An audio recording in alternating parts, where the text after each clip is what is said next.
The Jake Asman Show will begin shortly.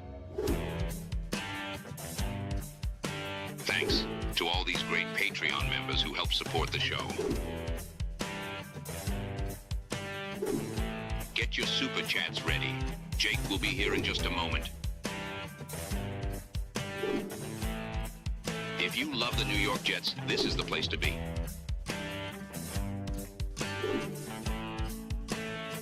And now, the Jake Asman Show.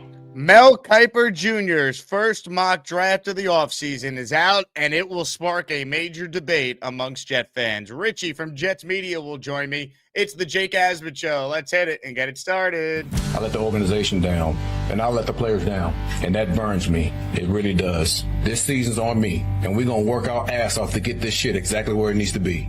A new chapter for the Jets has started. Aaron Glenn and Darren Muji are tasked with shaping the future of this franchise. Will they be the ones to finally get it right? We will be here for every step of the journey on the Jake Asman Show, breaking down all the storylines, every game, and everything in between. Please subscribe and hit the like button below. Super Chats, baby. Cut the line. The Jake Asman Show starts right now. Here we go, Jet fans. Welcome in, everybody. Hit that like button, and please, if you haven't, make sure you click the subscribe button located on the right-hand side of your screen. We have a lot to discuss. We are presented by FanDuel Sportsbook. Reminder, next week, we'll be live from the Senior Bowl in Mobile, Alabama. We will have on some great guests. A bunch of the top prospects that will be attending and participating will join our show. Dom C and Dylan Terriman will be regulars on the program, and maybe we will hear from our guest who joins us right now, who's also going to be there. That's Richie from Jets Media. Richie, Senior Bowl next week. We got Super Bowl Radio Row after that. It's the offseason, baby. We made it. Jake, thank you so much for having me on. It's an absolute pleasure. Shout out to the Asmaniacs in the chat, baby. It's the off season. I'm excited to talk some Jets with you, Mel Kiper's mock. I'm excited to see you, Jake. You're going to see me for 2 straight weeks at the Senior Bowl, at the Super Bowl. It's going to be an absolute pleasure. It is the stretch run. We got the Combine, of course, for those who are super into that later in the month of February into March. So busy time, and, of course, a lot to get into with the New York Jets. I do want to mention this right off the top. We have a great giveaway at the end of the show today. We're talking draft, so let's start it off with a sick giveaway here on the show that is centered around the draft. The best move the Jets made this past season. Armand Membu, pick 7, home run. That is the prize today, a signed Armand Membu helmet, and I'd be remiss if I didn't acknowledge Frank P., who gifted 10 channel memberships before the show even started today. Frank, you're the man. Give him a Jet chant that Richie was in. How about a Jet chant from the Matt O'Leary wedding? A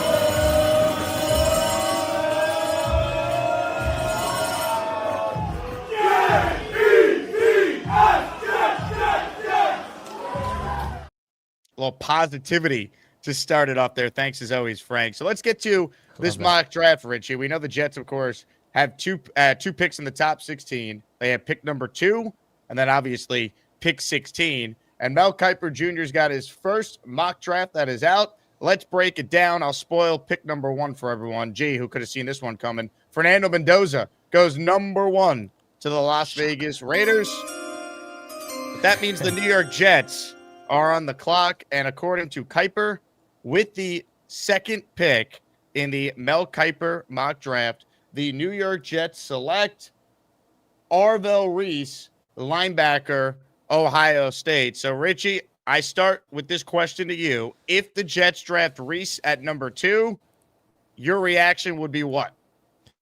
Listen, I think that the Jets are in a very interesting spot. Now that we know officially Dante Moore is not going to the draft and there's not really a quarterback that's going to be there at number 2, they have an opportunity to draft the best player available on their board on defense. And Arvell Reese is an absolute stud. He was off ball for a lot of his time at Ohio State, transitioned to being a pure edge rusher. So this is a Swiss Army knife type of player that I think can play all over the place. He can play off ball, he can play on ball, and the Jets lack that star-studded talent on the defense, Jake. After trading away Sauce, trading away Quinnen Williams, they need that face of the defense. You still got Jermaine Johnson and Will McDonald, but like Mel Kiper even mentions here in the article, I think that they're going to have a decision to make.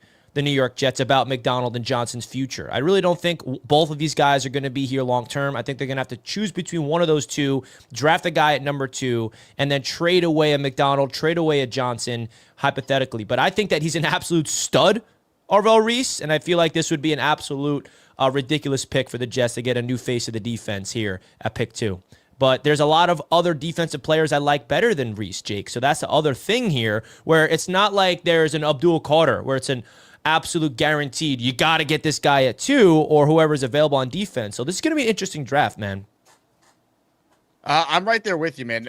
To me, there's no clear, like, oh, you got to take this defensive player once Mendoza goes 1, right? There's no Myles Garrett, Will Anderson, where it's obvious who the best non-QB in the draft is. Reese is among the options for sure. He will be a popular pick in a mock to the Jets. I think it's tricky with him because is he playing linebacker for the Jets? Is he going to line up and be a pass rusher on the edge for the Jets? He certainly could do both. Kiper's analysis for the Reese pick is as followed. Quote, the Jets ranked 31st in sacks with 26, and Will McDonald was the only player on the roster with more than 4 of them. He had 8. Jermaine Johnson's heading into his 5th-year option season, meaning the depth chart could be thinning out on the edge. With Coach Aaron Glenn's defensive background, getting that unit right will be an offseason priority. Reese played off-ball before moving into an edge rusher role in 2025. He has the traits to make an impact there in the NFL. I love his instincts and burst, and if New York wanted him at linebacker, there's a void there with Quincy Williams entering free agency. For Jet fans screaming that the team needs a quarterback, I'm with you.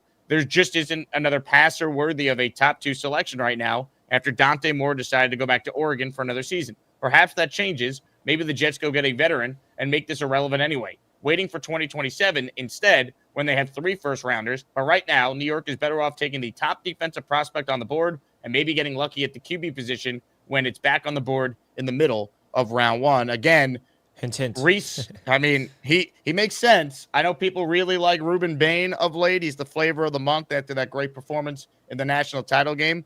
We did a great film review yesterday on the show with Joe Blewett, Jet fans. So check it out if you want to see us go in depth on Arvell Reese in particular. We did him and Carnell Tate yesterday. So the 2 Buckeyes at the top of the draft that could be in play for the Jets. Staying with the mock here, Richie, we'll rattle off the picks in front of the Jets again at number 16. At number 3, Francis Mauigoa goes to the Cardinals.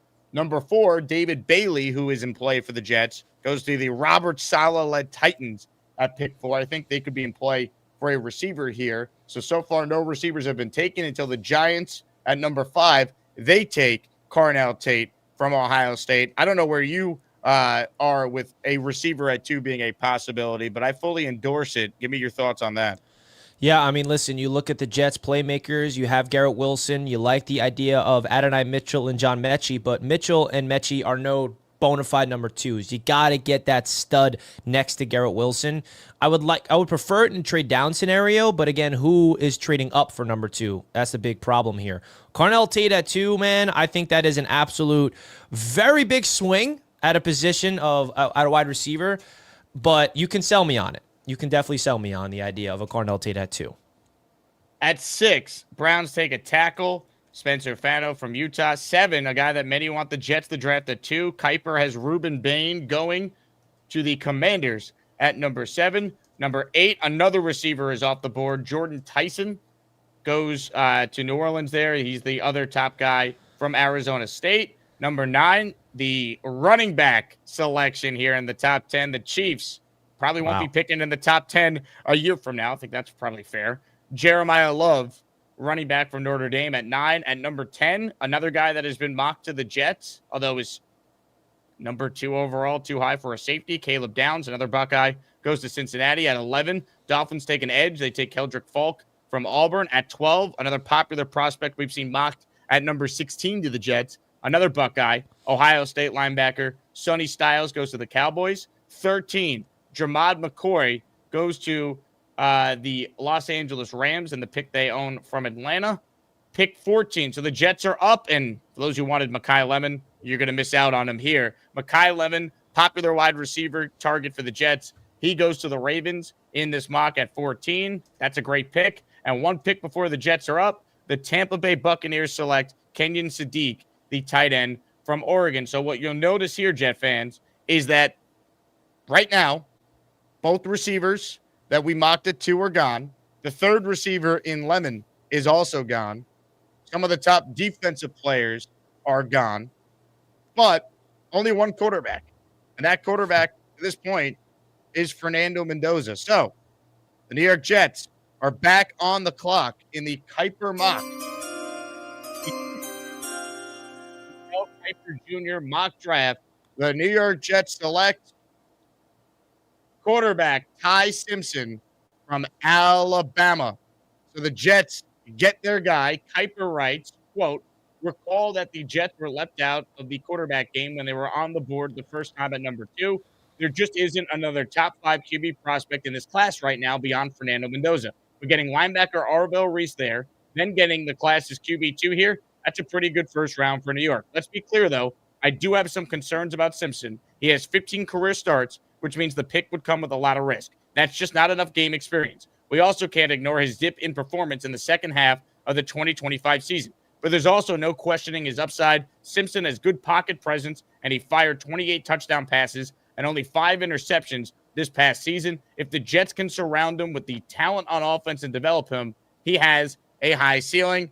Let me come out and say this right away. I would despise this pick if the New York Jets made it. The description that Kiper is writing there is why the Jets can't be the team to take Ty Simpson. They are not equipped to develop a quarterback who has made 15 career starts. We have a running backs coach that is currently our quarterback coach. Aaron Glenn has absolutely no feel for the position. He proved that in his first year. We don't have a proven offensive coordinator we can trust. We know this regime needs to win games to save their job. Are we really going to trust that they're going to be able to redshirt Simpson the entire year and not throw him out there before he's actually ready? To me, this is too big of a risk. If you want to take a quarterback, you either trade back into the end of round 1 or you use one of your 2 second-round picks. That's the earliest I'd go quarterback in this draft. I like Simpson. I don't love him. I'd rather get a really good football player at 16, and there are some really good football players that will be on the board for the Jets. So that's my stance on the Simpson pick. Richie, your thoughts?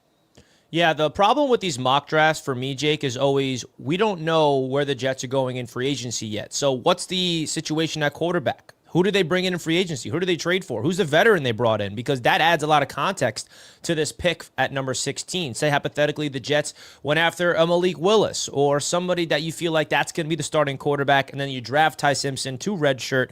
And the thing about Ty Simpson that I definitely have some hesitations on is exactly what you mentioned, is his lack of game experience. I know Aaron Glenn is not Bill Parcells, but we all understand that Bill Parcells' quarterback rule, and he likes to get guys that have a lot of experience, over 30 career starts, and you're banking on a guy with lack of experience, which definitely has a lot of pressure on the Jets to develop a quarterback. And I think we can all agree here as Jets fans, the Jets are not a team that knows how to develop a quarterback the right way, unfortunately. And there's no reason to believe that the regime right now, as it's currently constructed with Aaron Glenn and Tanner Engstrand in London, they have a system as a coaching staff to develop a quarterback properly. So that's really where you're looking at. And I think that, you're drafting a Ty Simpson for the long term. I do like his upside, I will say. I feel like there's a lot of context to add to his performance at Alabama in terms of what was going on over there. Early on in the season, I was super impressed with him. I feel like he's got the talent. He's got the ability to get better and better. I feel like he does have a style to his game that I think can translate to the next level. But again, it comes with, is he going to be able to mentally process things? Is he going to be able to handle the Jet market, which of course is absolutely massive? We all understand when the Jets draft a quarterback, that has taken on a huge burden for that quarterback. Are you mentally strong enough to take on the pressure of us fans and the pressure of the media? We shall see, man. The Jets' big quarterback search is just getting started, but this would be a very polarizing pick at 16, Jake. That's for sure. Look, it's better than doing it at 2, obviously, which is why I'm thrilled Dante Moore went back to school, because I don't trust the Jets to do what's in the best interest of their team and not just reach for more in that spot. So it wouldn't devastate the franchise like doing this at 2 would, but still, I don't want to burn the 16th pick. I think it's a much better quarterback draft a year from now. And again, we say that, and I'm the first to tell you that's not always true. You got to be careful just assuming that, but I don't think we have the right coach to take a developmental quarterback. If it's Mendoza, who's got a way higher floor, I think he can overcome bad coaching for a year and be okay. Ty Simpson started 15 games. He needs to go to a place where he could sit, truly develop. That's not the Jets, given their history. So I I'm not on board with this. If anything, I'd love to see the Jets, if possible. And again, this is easier said than done, people. The trade back folks, just do mock draft simulators where you could always make a trade, seemingly. That's not how it works in real life. I would love to see them move out of 2 or 16 and get extra picks because they have a lot of holes, as we know. And I'd rather just have more, dart throws with Muji making these picks with Glenn. But I just think drafting a quarterback at 16 with 15 career starts, you might be burning a pick. And while you're not burning number 2, pick 16 is still a really valuable asset where you can find a damn good football player. Yeah, absolutely. And this regime, let's keep it a buck, is already on the hot seat in year number 1. And this draft and this offseason, Jake, they got to get their quarterback, and that quarterback needs to hit. That's their ticket to their future of being successful coaches and being successful GM here in Aaron Glenn and Darren Muji. If they whiff on this quarterback, they are absolutely gone long-term. Even though their future already looks like it's trending in the wrong direction after their terrible first-year start. But my point is, when you give this new regime their opportunity to draft a quarterback, you are attaching your job to that guy. So they better absolutely love everything about this kid and Ty Simpson, hypothetically, where Darren Muji and his scouting department do their research. The one thing about Darren Muji that gives me some type of confidence in his evaluation of quarterbacks, he was part of Denver when they did the Bo Nix draft. I like Bo Nix coming out of Oregon a lot. I even said the Jets should consider drafting him in that draft. And Darren Muji was part of that whole process. That gives me some type of confidence, Jake, that he knows how to evaluate quarterbacks. And unfortunately, Bo Nix is freaking hurt, man. Come on, man. We're going to gift the Patriots to the Super Bowl. That's another conversation we're not going to get into. But curious to see where the Jets go in this draft because of the whole situation of Dante Moore not declaring. And if they find a quarterback they love, will they get him at 16? Will they wait till 33? Will they trade back into the back of the first round? Whew. A lot of interesting scenarios for these New York Jets. I'll tell you what, if he's going to use Bo Nix as, the quarterback he's trying to find, that wouldn't be Simpson because Bo Nix has so much more starting experience in college than obviously Ty Simpson does. 15 career starts. If you count the playoff games, Dante Moore only had 20. And again, the history of QBs with 20 or under starts going in round 1 over the last 15 years is abysmal. Richardson, 13. Lance, 17. Haskins, 14. Murray, 17. Trubisky, 13, Tannehill, 19, Cam Newton, 14. That was in 2011, long time ago. And if you want to take it a step further, Mark Sanchez, 15 career starts at USC in 2009. Now, it worked early on when they had a great team around Mark, but he ultimately never lived up to being a true franchise quarterback. Kevin with a super chat, don't trust AG to fully unlock Reese. Yes, but AG wouldn't be here in a year if the Jets are terrible. So you hope that the talent is so good the next coach in that scenario, Kevin, would be able to unlock him, right? Like I can't not take Reese if I think he's the best player because I think Aaron Glenn can't coach him. Yeah, exactly. I mean, you take the best player available that fits the system and fits the personnel. And I think that, going back to what you just said before, Jake, the more I think about this offseason, the more I feel like it would be smart for the Jets to get a veteran as a bridge at quarterback and then draft just 4 straight studs, non-quarterback studs in the first 2 rounds. But of course, that's easier said than done based off of our conversations on Ty Simpson. That's what I'm leaning more towards what the Jets should do. But then that sets them up in 27 to draft their quarterback. But hey, like we said, there's a million different scenarios you can talk about with these Jets at quarterback. Kevin says taking Ty feels like burning a first with Glenn as the head coach. It could be. I mean, there's a chance he could be good, but I wouldn't bank on it. Lou B with a super chat. If Tyson drops to 16, do we take that chance? If Jordan Tyson's there at 16, absolutely. You might be considering him at 2 if you really want to go weapon. You believe he's just that much better than the other receivers here. The risk with him is some of the injury stuff that he suffered. But if he's there at 16, you run the card up, Lou. I don't think he's going to make it to 16. I think they're going to have to try and trade up if they really want to, if he starts slipping out of the top 5. Yeah, I agree. I think that if a wide receiver like that is available at 16, which he's not going to be there at 16, let's keep it real here, then you run the card in. But I think that there's a chance that Lemon can be there. Denzel Boston is another guy I like at 16 potentially. I like the idea at wide receiver at 16. That's a really good spot for a receiver. And I wanted the Jets to get JSN, but they went Will McDonald that year. And that was around the similar spot in the draft. I think that was 15.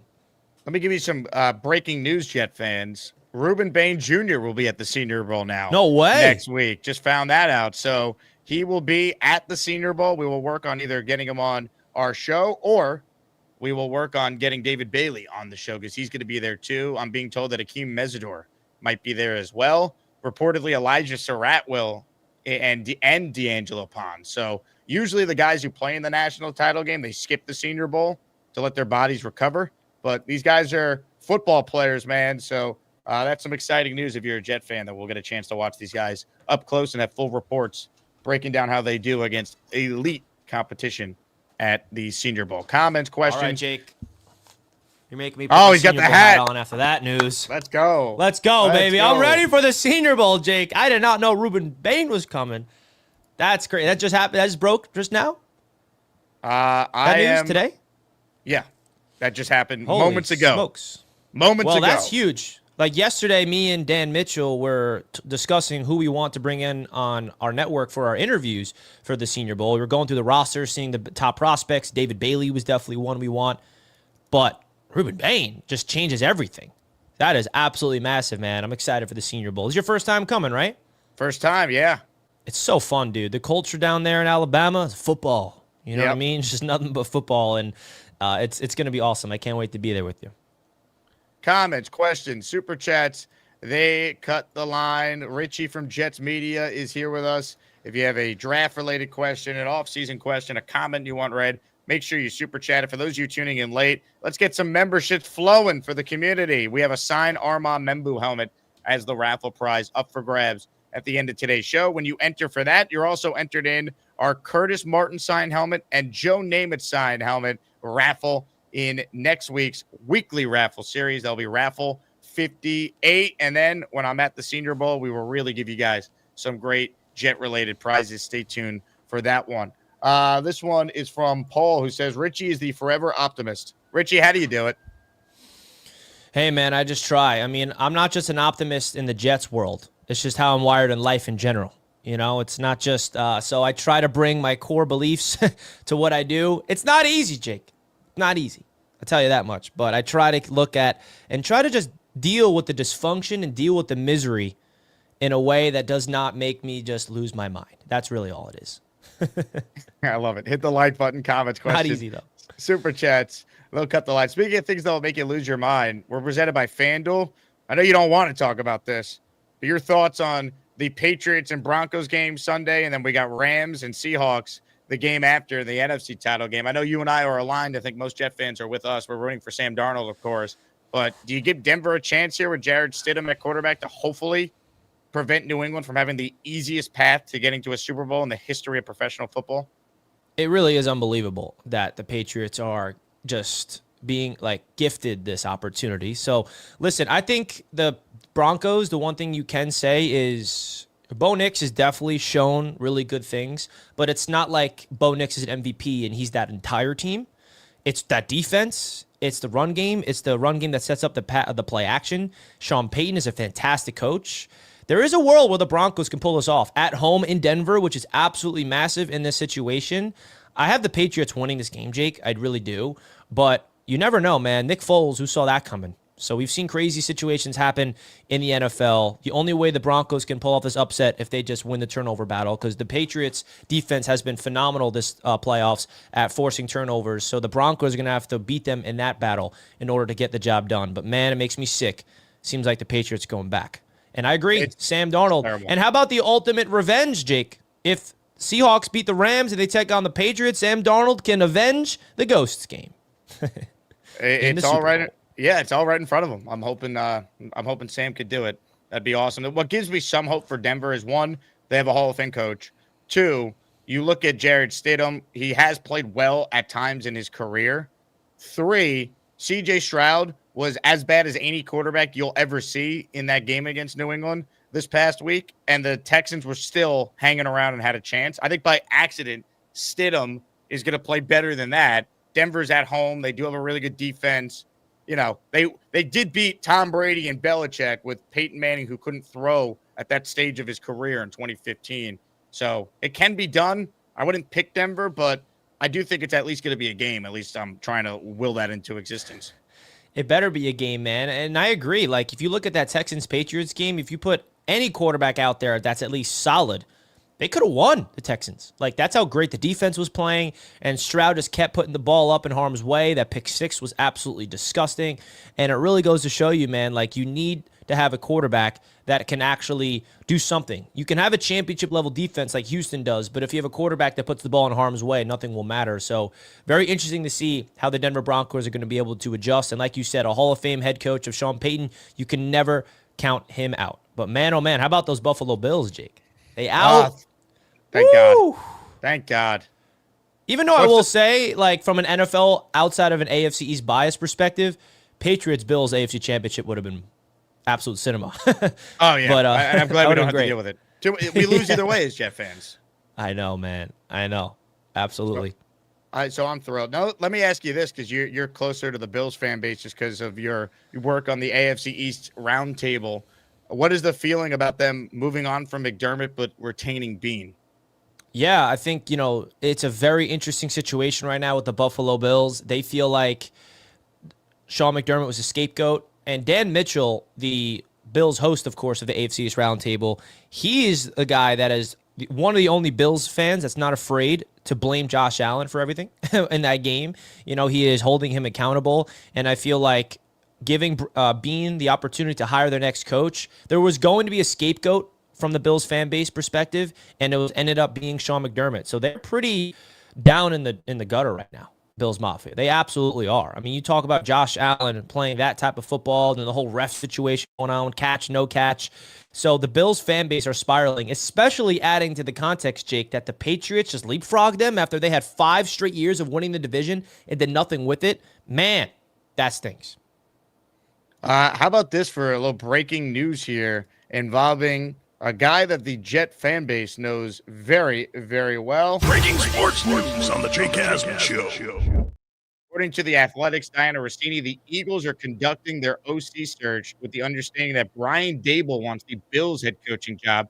If he doesn't land it, Daboll is expected to wind up in Tennessee as the offensive coordinator for Cam Ward and the Titans, per sources. So you'll have Saleh as the head coach and Daboll as his OC potentially. So the two fired New York coaches are going to team up in the AFC South, and the Jets do play the Titans in Nashville next year. 2-part question for you, Richie. 1, your reaction to Saleh getting the job with the Titans, and 2, Daboll as his OC. And by the way, Eagles OC job, no one wants it because they don't want to deal with the Eagle fans. They don't want to deal with Sirianni, Jalen Hurts, and the drama with A.J. Brown. So the Eagles couldn't get Mike McDaniel. They can't even get Brian Daboll. I am fascinated to see who will take the Eagles OC job. But as far as what we're talking about now, your thoughts on Daboll joining Saleh potentially in Nashville? Yeah, and the first thing I'll say is, which is another nugget here, Brian Daboll wants the Bills head coaching job. I don't see him getting that. I really don't. And no Bills fan wants him. I know that. But when it comes to Brian Daboll going to Tennessee, that's perfect, man. Robert Saleh brought in a first-time OC when he was the Jets head coach in LaFleur, and he cannot make that mistake again. And unfortunately, it's the same thing that Glenn did, bringing in an inexperienced OC in Tanner Engstrand. So we're in the same situation right now. But I think that a Brian Daboll at OC under Robert Saleh is absolutely perfect. You're talking about an experienced OC that helped build up Josh Allen, a head coach experience with the New York Giants, and now he has Cam Ward. Man. And you know this, Jake, we're going to Tennessee, the Jets, and I guarantee you this, that's going to be week 1. I know how the NFL works, Jake. You remember when the Jets traded away Sam to the Carolina Panthers? What was that week 1 matchup? Jets-Panthers. Remember when Aaron Rodgers got cut and he went to the Pittsburgh Steelers? What was that week 1 matchup? Jets-Steelers. You know the NFL's putting the Jets in Tennessee for a week 1 matchup. It's unreal, man. It really is. By the way, I've just seen some quotes from this press conference today with the Pugulas, the owners of the Buffalo Bills. Bills owner Terry Pegula said his decision to bring in a new coach was based on the results of our game in Denver. So they fired McDermott based on the fact Josh Allen had 4 turnovers and they committed 5 as a team.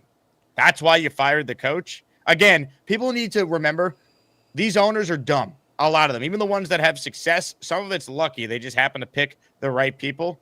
This is very, very funny that they're just going to blame McDermott for a game where Josh Allen sucked for most of it.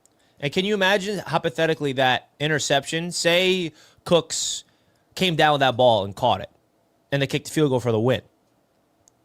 McDermott's the coach still in the AFC Championship game. So it's crazy that that's the decision based off that one game. You're really going to blame McDermott for that? Yeah, he wasn't perfect. He made some iffy decisions. But, dude, you see how Josh Allen finished the first half just handing the ball to – and I can't believe people make excuses for Josh Allen so much. People are like, well, McDermott should have just kneeled the ball there. Why are you even allowing Josh Allen to make that mistake? What are you talking about? Josh Allen is putting the ball in harm's way. Like, I don't know. A lot of interesting discussions around the NFL with these Buffalo Bills. The full quote is even worse. My God. My decision to bring in a new coach was based on the results of our game in Denver. Pagula described what he saw in the locker room, most notably his quarterback crying. I saw the pain in Josh's face at his presser, and I felt his pain. I know we can do better. I know we will get there. I mean, that's insane. McDermott didn't have anything to do with Josh Allen turning the ball over 4 times. Give me a break. Holy smoke. James Cook turned it over. They had 5 total turnovers as an offense. Sean McDermott's a defensive guy. I feel like the Buffalo Bills defense, for the most part, held their own. Man, what an interesting decision from Terry Pagula. What do you think the Bills are going to do at head coach? Like, I know Dan wants Brian Flores. That's the guy he wants. Like, where are they going to go? Yeah, it's a great question. Their initial list of candidates I saw was released.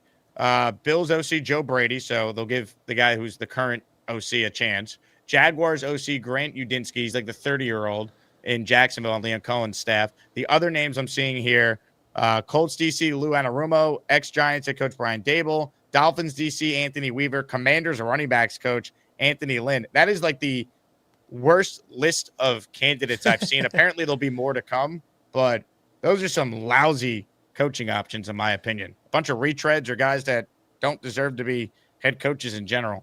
Now, off topic, but still on topic, I got to ask you a question. Your thoughts of the Miami Dolphins' new head coach?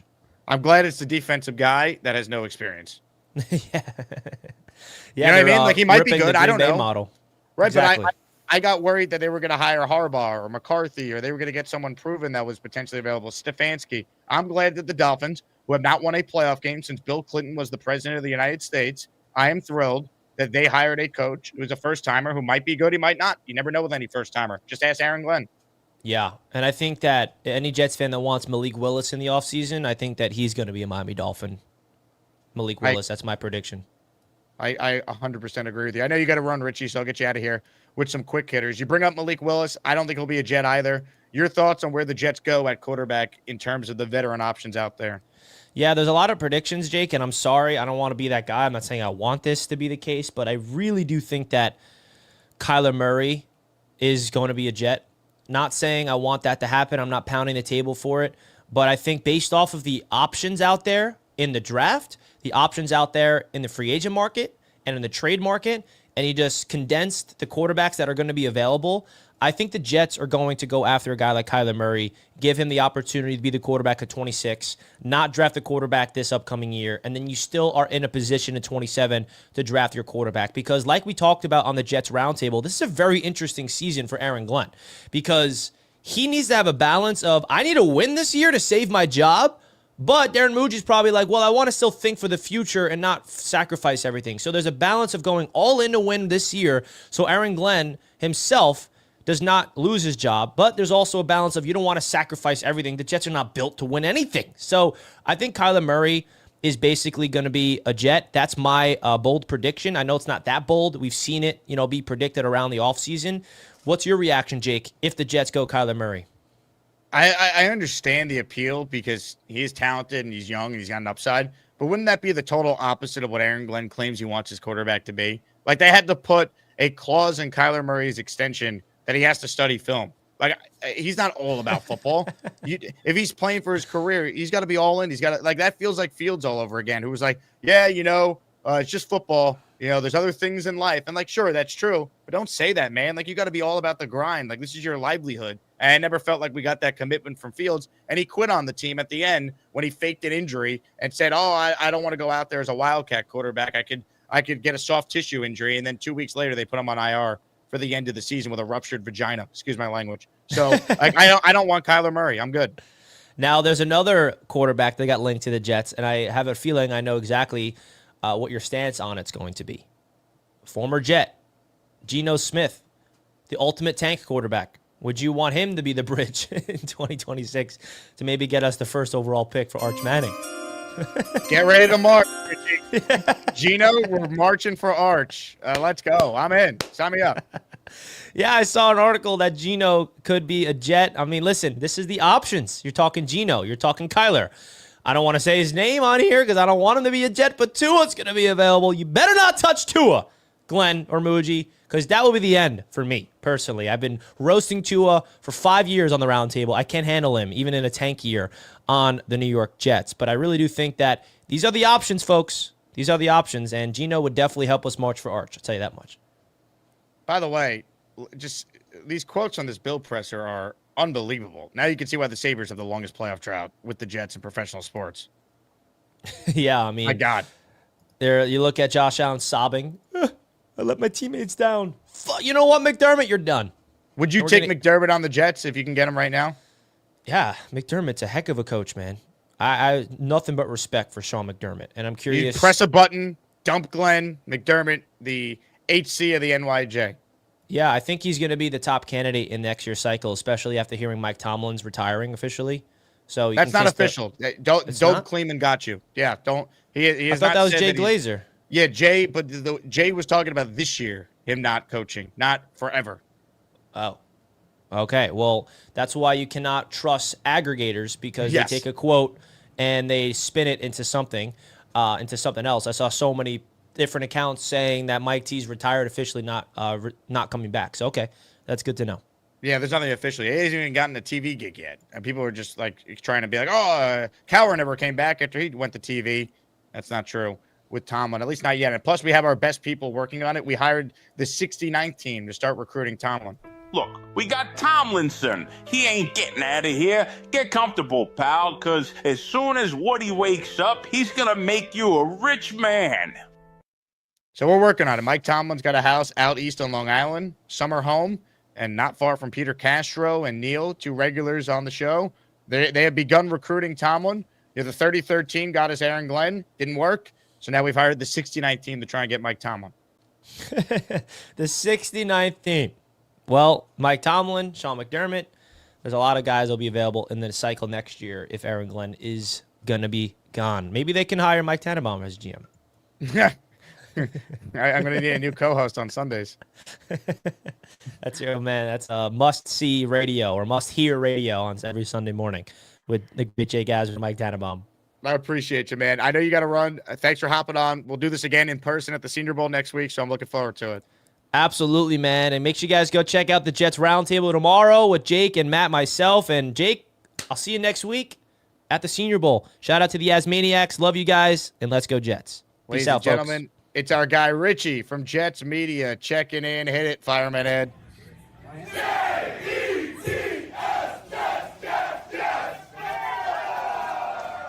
Thanks again to Richie for joining us. Check out the Jets Roundtable I do with him and Matt. We record every Thursdays. Make sure you guys subscribe to that channel. We'll have content there all off season. Plus, Richie and Matt will continue to join us on the show. Matt is with us every Thursday at 10 a.m. Let me shout out, speaking of Matt L., who is in the Asmaniac raffle. Matt gifted 5, so he's got 5 chances to win, folks. A signed Armand Membu helmet at the end of the show.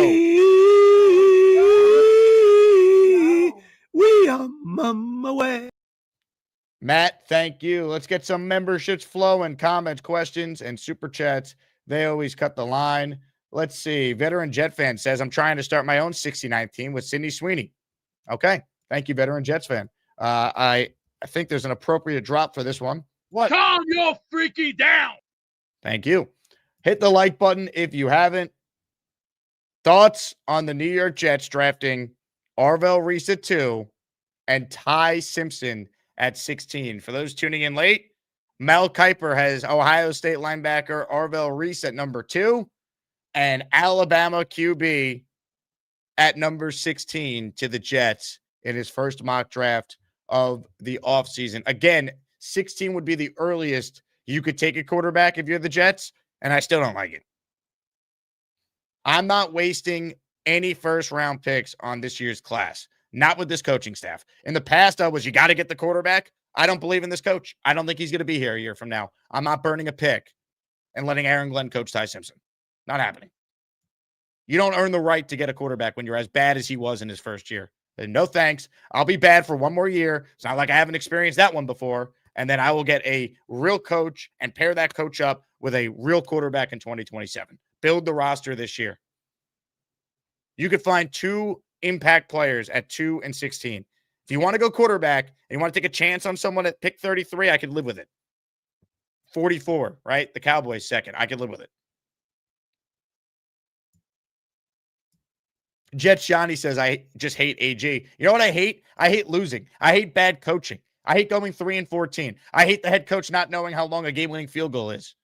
I hate losing the last 5 games by 23 points or more, breaking an NFL record. I hate not having an interception over an entire season. I hate hiring Steve Wilkes as my DC and Charles London as my quarterback coach. Aaron Glenn's a good guy. He's an assistant coach, not a head coach. He doesn't get to draft a quarterback and ruin that guy and burn a pick. You call it hate. I call it facts. I call it fair criticism. I call it speaking for the Jet fan base that is disgusted with what we continue to watch. When you have 10 openings around the league and we keep a guy who we're being mocked for keeping, everyone laughing at the Jets for that. Don't tell me that it has to be personal for keeping it real. You have no idea what you're talking about.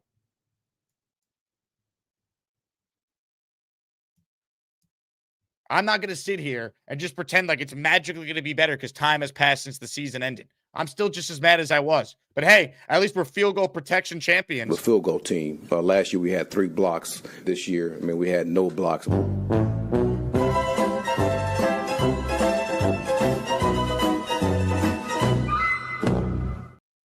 At least we have that. JD says, who wins a QB battle in decision-making, AG or Muji? No way they could be on the same page if AG knows he's on the hot seat. I'm not sure. Muji could be on the hot seat too, JD.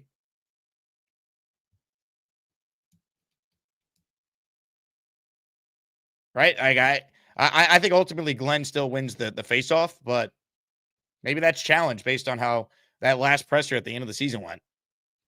People on the beat noticing it felt like they were on way more equal footing. Muji's body language when Glenn was talking.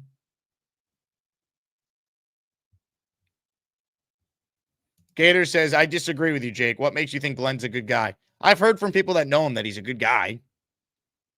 I think players still like him and respect him. I don't think he's a bad person. I think he's a bad head coach. Robert Saleh was a bad head coach. Now, I think he's better than Glenn, but Robert Saleh is a great guy too. I don't, Glenn with the media, I think he rubs people the wrong way. I don't think he's a bad person. I just think he's a bad head coach. He's a former Jet. We all want it to work, but we don't have to pretend like anything we saw this year was normal. It wasn't. He makes himself look like a bad guy in front of the media, wrote Common Country. I can't argue that. I think his act with the media was embarrassing this year. Eli says, do we know the coaches for the Senior Bowl? We do. The Jets have 2 assistants, one on the offensive line, and I think one in their defensive back room. I could check that. But the Jets do have 2 coaches that are coaching the Senior Bowl. They're 2 assistants. One of them actually might be a special teams guy. I could look it up for you, but I don't have it in front of me.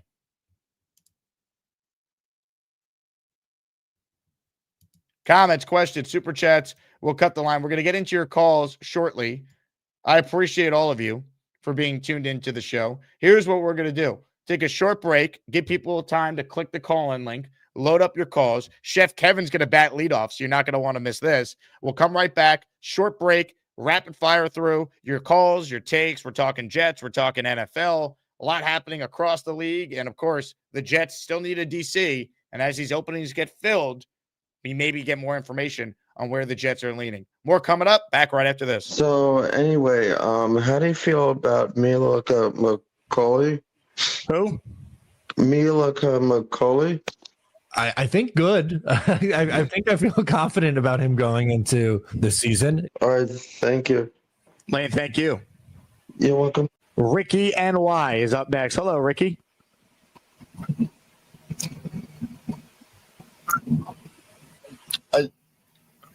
Okay, did you lose me? What's up, Ricky? At any rate, I will be calling back soon with different Wi-Fi. You're the man, Ricky.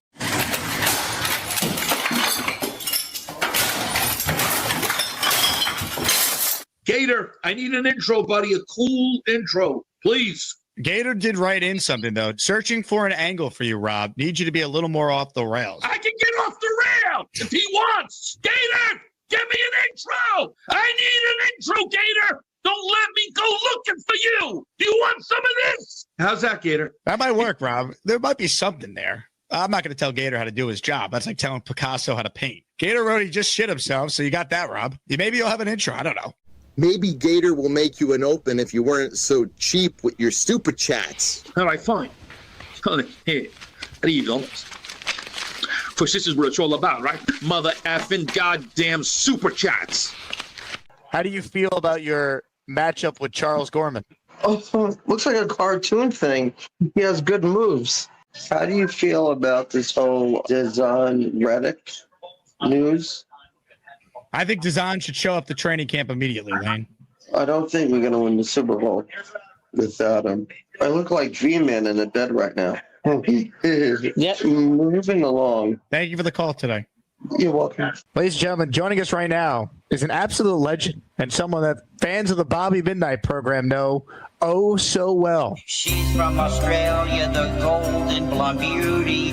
Can't live without her, that girl makes me freaky. Sarah the angel is everyone's sweetie. If she dumps her husband, I'll be her next baby. Sarah. Good morning. Good morning, Sarah. Now, I have a surprise for you. Oh, Ladies and gentlemen, joining us right now is Sarah's coworker, Craig, also in Australia. Craig sent me a photo here, and full disclosure, I haven't seen it myself yet. I'm just uploading it now, so I'm going to put it up on the screen. Craig insists that we have you break this photo down live on the air. So, Sarah, break this down for us. It was a good night. Bottom left in particular, what exactly is happening? That's the one. That's our esteemed colleague, Mario. He likes the ladies, let's put it that way. And they're a fan of him, too. Now, Sarah, I have to do it because when things like this occur on the show, there's only one thing I could play. I like good-looking chicks in that thing. Wow. Bobby. Oh, yeah, baby. Things are about to get crazy here on the Jake Asman Show. Calm your freaky down. Sometimes we try, but that freaky just take us over. Give him some of your loving voice. Oh, yeah, hide them kids. Again, keep your damn freaky down. Too sexy. you gotta chill, man. In all fairness, I'm just posing. Mario's the one doing the Biden. I haven't looked at the chat yet, but I'm sure there's a lot of freaky that needs to be calmed down at this point. We hear there's someone in an orange lawn chair on their way to Australia. Oh, no! Yeah, Mario better watch his PQs if I come over there and make some spaghetti sauce out of him. Mario, you're in trouble. My Sarah, you don't embarrass her like that, putting your face to her butt cheeks. That's not good. That is disgusting, Mario. He probably was like 3 sheets to the wind when he did it. So I might give him a pass for that. It was more than 3. How are you even going to explain this to Mario? Oh, I don't know. He better have a good explanation, I tell you that much. Or he has to deal with the wrath of Bobby. Yeah. I'll be letting the feds know to keep an eye on the border for a guy from Vermont with an orange lawn chair. And I'm going to slam my chair over his head. Can we organize that? Let me do my show live for whatever work function this thing is. My God. Calm your freaky down. Bye-bye. Bobby, what did you make your name? Get away from her butt, says. Yeah, I know who did that. That was big comments I could make. Sarah, what if I put this on a T-shirt in the merch store? How would you feel about that? Oh. No, you better not. Jake, if you did that, you'd be rich. That's all I'm saying. No. Do you think Mario would buy one? Everyone would buy one. I pre-ordered #SarahBooty. Well, this was a tremendous first call from Sarah on the show. We accomplished a lot, I feel like. I'm going to play Sarah off the only way I know how. Ladies and gentlemen, the rousing rendition of Oh Bubby. Hey, guys, guess who's with me now? Oh, Bubby. It's the girl who makes my freaky roll. Oh, Bubby. She's the only one I let sit on my chair. Oh, Bubby. With her beautiful face and her long blonde hair. Oh, Bubby. I mean, you know I'd stop by more often if you clean up this mess. Oh, Sarah. Is that an old ham sandwich over there, Bubby?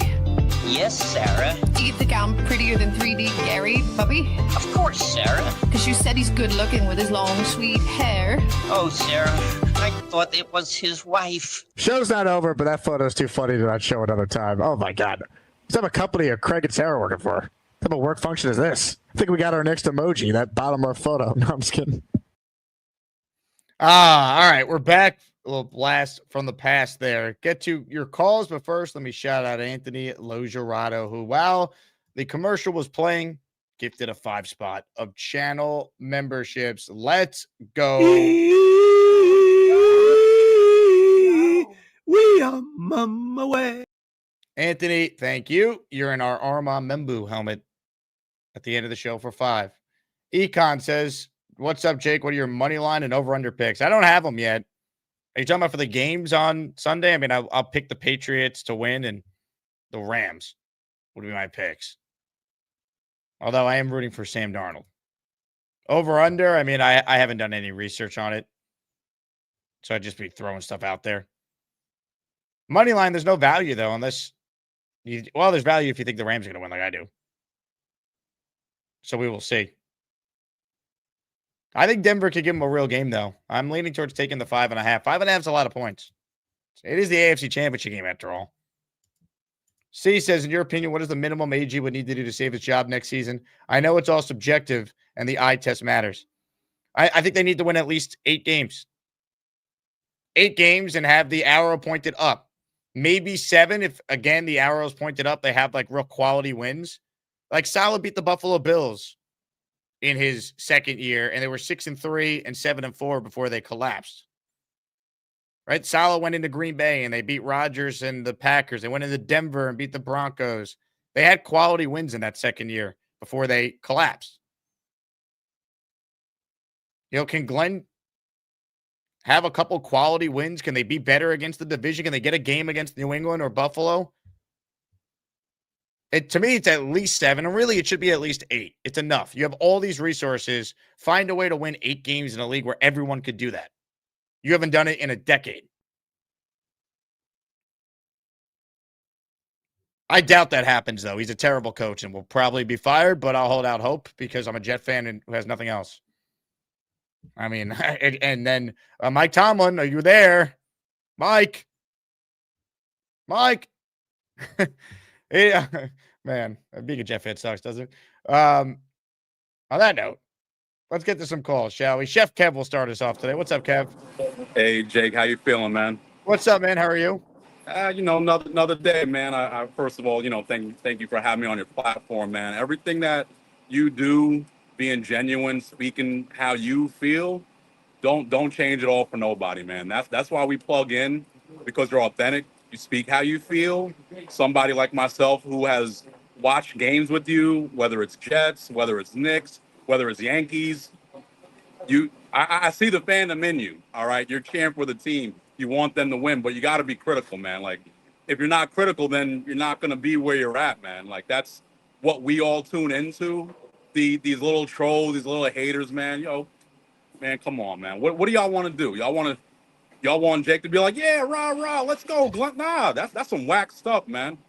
That's not you. So don't cave in to these suckers, man. Like, that's not why we here, man.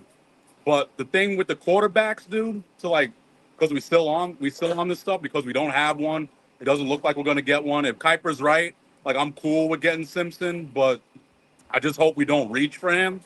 Getting Reese at 2, like, okay. Like, I'm not mad at that. I'd rather get Bain, but we do need like a pretty strong linebacker. So, I wouldn't hate that pick at all.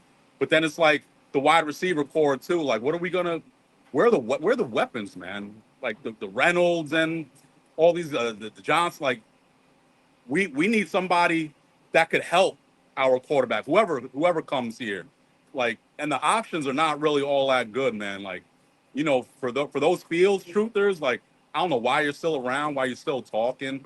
Fields is just horrific. All right, he quit on the team. Like, somebody who hurts himself, that is still involved, still wants to see the team do well. Guess what they're doing? They're talking to the people underneath them. They're talking to the starting quarterback. I never seen Fields talking to Brady Cook like, this is what I'm seeing on the field, like maybe you want to adjust to that. Man, he's off on the sidelines, man, over some soft tissue stuff. He couldn't get back in, diagnosed with what? Like, come on, man. We don't want somebody like that on our team. He's clearly not a winner, even though AG said that. I don't know when, he was winning, but, for myself, man, it's just I really don't see us doing too well this coming year, which, hey, man, you want to throw the arrows at me, go ahead. It's just you got to be realistic with what we have going on. In our division currently, you're seeing a coach get fired after a playoff loss, man. Like you see where their priorities at. They want to win the Super Bowl. Yep. Where are our priorities at?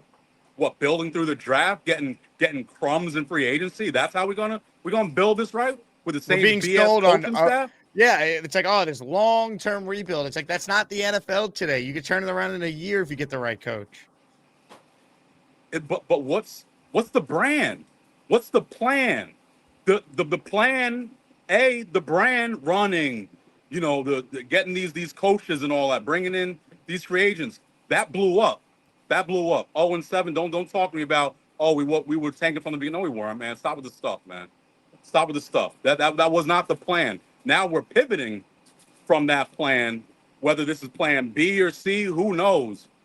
But it's like I'm really afraid, man, that Glenn is gonna go get another chance and go into year 3 because we're not getting no wins in the division. I don't care what anybody says, man. 0-6. And then look at the other 11 games, man. Where are we getting wins? Raiders, Browns? Okay. Where else is squeaking some stuff out? If we can't get to 6, and that's where me and you were at, like, yeah, we had some little criticism, like, oh man, we were gonna get more. How are we gonna get more? We did worse than last year, man. Like, it's not good. And what's showing me? All right, somebody that pays to go to these games, even though I wasn't season ticket holder this year for the first time in a while, I still went to 5 games, man. Yeah, you're a diehard, man. You're a diehard fan. And as sick as this may be and how I'm talking, I'm still sick enough to know that I'm going to go to more games this year. I'm going to go to it. I'm going to cheer for the team. I want to see improvement. The draft, we go to the draft every single year, all right? I'm going to see these players again. I'm critical on all these players. They know me. I say my stuff. I don't care. Jake, you run into people, man. Mike T, you press them. That gets me going, man. That's what gets these other ass maniacs going. When you're not being scared or intimidated by anybody, man. You're not scared. You're going to talk how you want to talk. You're respectful. You come with stats. You come with the facts, man. Like you can't dispute that stuff. And then it's the eye test. The record. What's the record showing you? It's showing you improvement. We digressed from last year. The players that we had all digressed. Nobody got better, man. The line, we'll give that. I think there's still some more stuff we need to see. There's still some stuff we need to see with the line. And Simpson, ABC, are we going to retain them? Hey, Kev, try and call back if you can because your connection was getting a little choppy there. But you were spinning just straight facts. So I wanted to let you keep ranting, so we'll get you back on. But yeah, I mean, look, I think the Jets' offensive line is a strength. I'd be careful that we don't just completely overrate it, Like everything else is so bad, we defer to the line. And they're good. I think Membu is going to continue to get better. He's a stud already. I think that Olu had a solid sophomore year. Really, it was a freshman year in a lot of ways because he didn't play a ton as a rookie. Those guys are good. Tippmann's really good. I think they need to try and upgrade with one more asset. Maybe that's bringing AVT back and betting on his upside and drafting someone with one of your picks that could be plug and play. You also have some opportunities, I believe, in free agency to improve your depth because you have a lot of cap space. I think that the Jets offensive line is good. I think they could take another step forward with a good offseason here. Some super chats. Ozzy Fullers is in our raffle for 2. By the way, speaking of Membu, signed Membu helmet where he wrote in the inscription 2025 number 7 pick on the helmet. That's up for grabs. Could we get Sark for OC? Why would he leave Texas to be an OC? If Sark ever left Texas to go to the NFL, he'd leave to be a head coach. Now, if you get Arch Manning next year, you want to make him the head coach. Now I'm just kidding. But again, he would never leave Texas to be an OC. He's the head coach of one of the most prestigious college football programs in the country. And have you seen the money they have spent in the transfer portal to get Arch Manning weapons?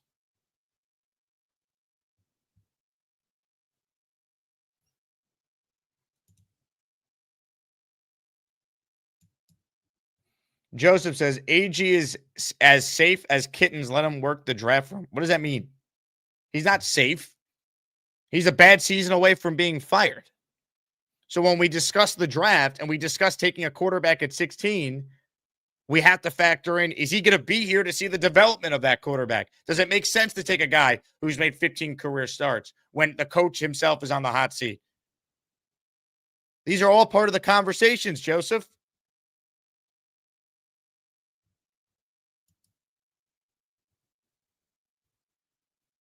First State Jets. Hopefully this loss broke the Bills' brains as an organization. That press conference is insane. I can't wait to watch the full thing when I get off the air. The Bills are a disaster, all right? They have bad owners. They've been very fortunate. They hired McDermott and they drafted Josh Allen. Again, most of these owners are dumbasses, point blank. Let's be brutally honest. Just because they have billions of dollars doesn't mean they know football and are smart. You get lucky a lot of times. That's why it's like, Tennessee. Like, do you see their list of candidates? These teams, I don't know what they're doing. Let's listen into a little Bills presser here. Here's the clip we referenced earlier with Pagula injecting himself into a question. Yeah, can I interrupt? I'll address the Keon situation. The coaching staff pushed to draft Keon. I'm not saying Brandon wouldn't have drafted him, but he wasn't his next choice. That was Brandon being a team player and taking advice of his coaching staff, who felt strongly about the player. And, he's taken, for some reason, heat over it and not saying a word about it. But I'm here to tell you the true story. Yeah. He just doesn't see this. Here we go. Brandon being asked about the team falling short. Jay. A bad call. Yeah, Jay, I would say we went to Jacksonville and we won. A good team. And led to the group falling short of that. Jay. A bad call. Again, the Pagulas oversee the longest playoff drought in sports in hockey, tied with the Jets. All right, they're bad owners too. Hopefully the Bills are just awful now, and Allen is so pissed. He's like, I'm out of here. I'm requesting a trade. Probably won't happen. That's fan fiction, but that's where I'm at. We got anything else from this wacky Bills press conference? After that game, I want to take you in the locker room after that game. I looked around. First thing I noticed was our quarterback with his head down, crying. I looked at all the other players. I looked at their faces and our coaches. I walked over to Josh. He didn't even acknowledge I was there. First thing I said to him, I said, that was a catch. We all know what I'm talking about. He didn't acknowledge me. He just sat there sobbing. He was listless. He had given everything he had to try to win that game. And looking around, so did all the other players on the team.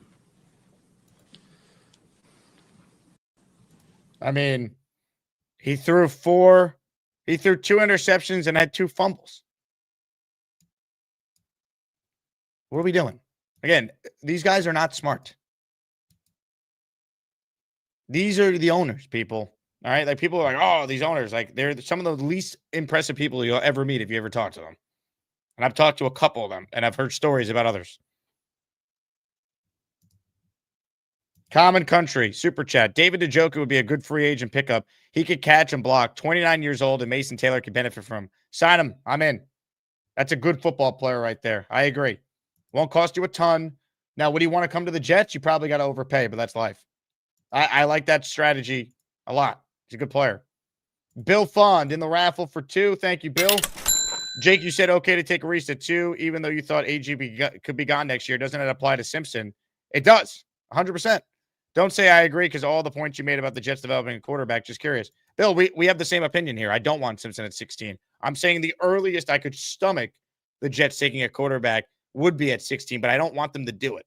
I think it'd be burning a pick. I don't think Simpson is going to be properly developed under Aaron Glenn.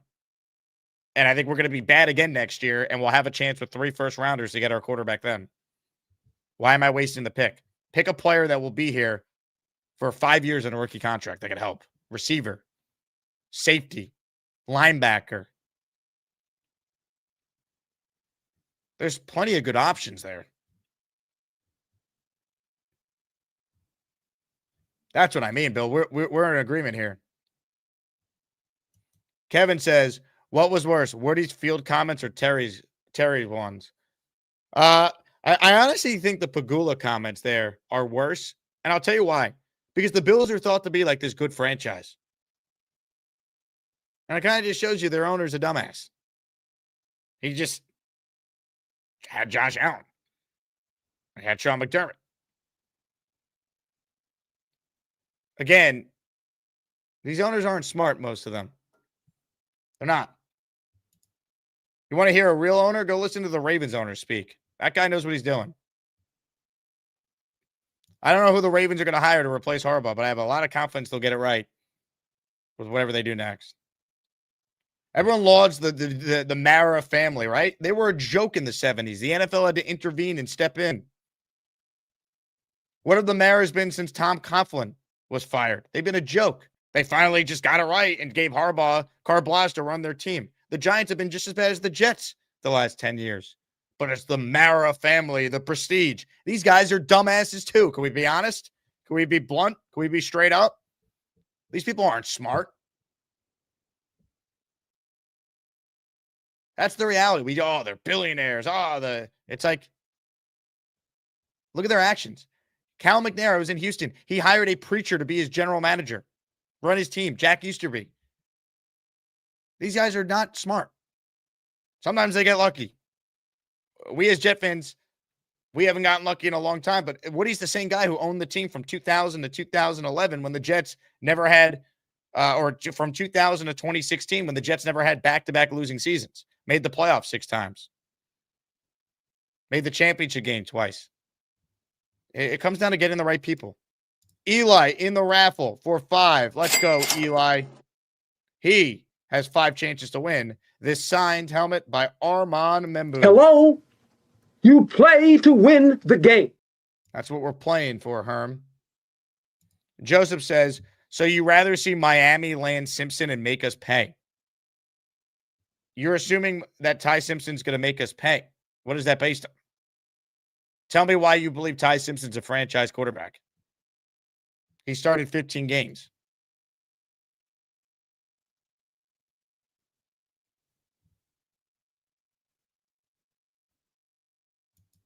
Tell me. Tyrone in the raffle for 2. I think the Jets new to the draft. You're saying, need. Interesting way of spelling need there, Tyrone. Nude. I think the Jets need to draft defense and pass on a QB to get Mariota or some free agent and get the QB next year. It's a waste for a QB with this coaching staff. I agree. We really want Charles London developing a guy right now?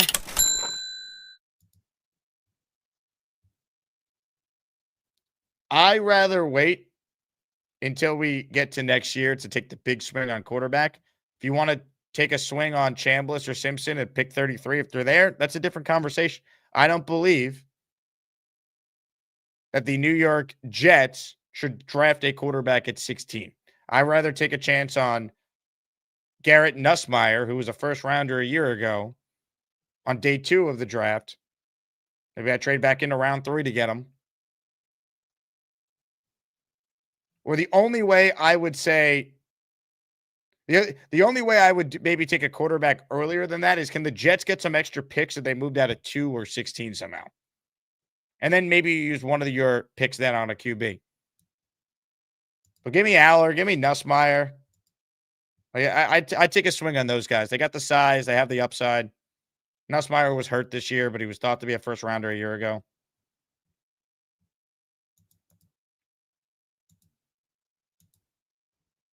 That's kind of where I'm at.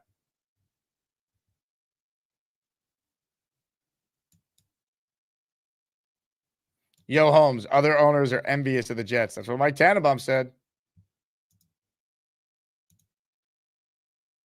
That's what he said.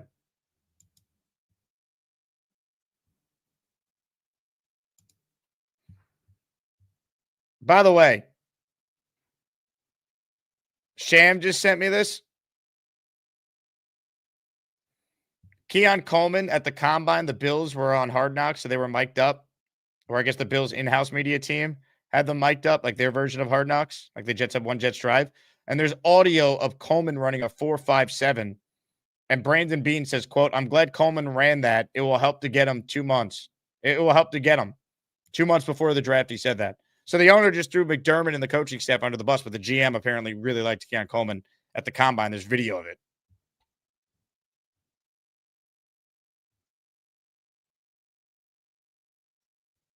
Jets Johnny says, when Allen said wait till 2027, you called him an idiot as well. Yeah, because at that time, we were operating under the assumption there was going to be quarterbacks available. This was in October. Allen also said, take Lenora Sellers at all time. Again, you guys just always try to do like the Aaron Glenn bootlicking, try and do like this gotcha on me.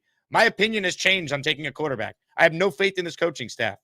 A year ago, I understood going with Justin Fields and giving this regime a year. It was so bad, I don't want them now to take a quarterback in a down quarterback class. It didn't pan out the way we were hoping for with these quarterbacks. Moore didn't come out, not that I'd want him anyway, and Mendoza is the only guy. So I'm not reaching for a quarterback. I've said that the whole time. You don't just pick a quarterback to take a quarterback. I operated under the premise there would be quarterbacks available. I don't think Ty Simpson is worthy of doing such a thing. All right. So if you're going to try and do like the bullshit receipt thing, maybe remember that there's context needed to be applied like this. Jets have the #1 pick in the draft, and they do not take Lenora Sellers. They are on absolute drugs. I don't want to trade back. You draft the #1 quarterback in the draft. I'm sorry, you just do. You don't trade back a bunch of times. I know this team does not have a lot of talent or a lot of depth. You do not trade that pick. Absolutely, you do not. You take the player, but you have to take the quarterback there. You just have to. If you have an opportunity to get the #1 quarterback in the draft, you take him. I don't think they will trade back. I actually think that Sellers is the best. Well, I'll tell you what, we could do this. And this is October 5th. You see how things change with the quarterback conversation? Moore didn't play well in the college football playoff, and he's going back to school. No one emerged. Ty Simpson didn't emerge. Trinidad Chambliss, maybe, but he's 6 foot. Are you going to take that guy second overall? We could do this in April. But, like, you're already, like, criticizing moves that haven't even happened. So I don't feel like really debating I you would on be these very hypotheticals. disappointed if this team trades back if they have the #1 pick. If they got a fortune and they're I picking would not trade #1, the pick. I don't think it's a lock you take a quarterback. I would not. I have, from the beginning, always left myself open to options. But again, I'd be the first to tell you I want a quarterback, but we can't force it.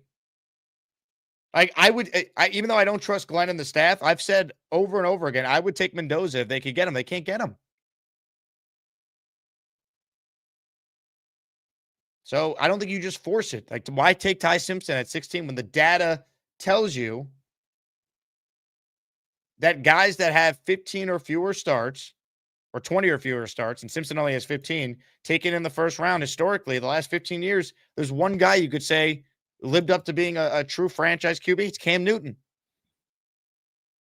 Big fella says, don't overthink it, draft Bain. If they took Bain at 2, I'd understand it, big fella. I like the player a lot. More of your calls right now. The Lup Man is next. Hello, Luppy. Hold on. I forgot. With Luppy, we have an intro now for the Lup Man. It's brand new. Excuse me, ladies and gentlemen. It is time to say hello to the Lup Man. My name is Lumpy, not Lumpy. I'm not De Niro. Just call me Lumpy. I had a mullet the last time the Jets were winners. Don't call me Lumpy, 'cause I'm friggin' Lumpy. Gator's a genius. I like how he mocked the pictures in the back. Those pictures, that was great. I'm a little under the weather, Jake. Sorry about that. You look good. Is that a JJ jersey you're rocking? It's a Luppy jersey. Is it really? Yeah. That's hilarious. Number 11 yet last year in the Asmanic ranking, so that was fun.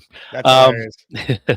Yeah, you can't put anybody else's name on because we ruin them and then they go somewhere else and have success. So you got to put your own twist on their names and numbers.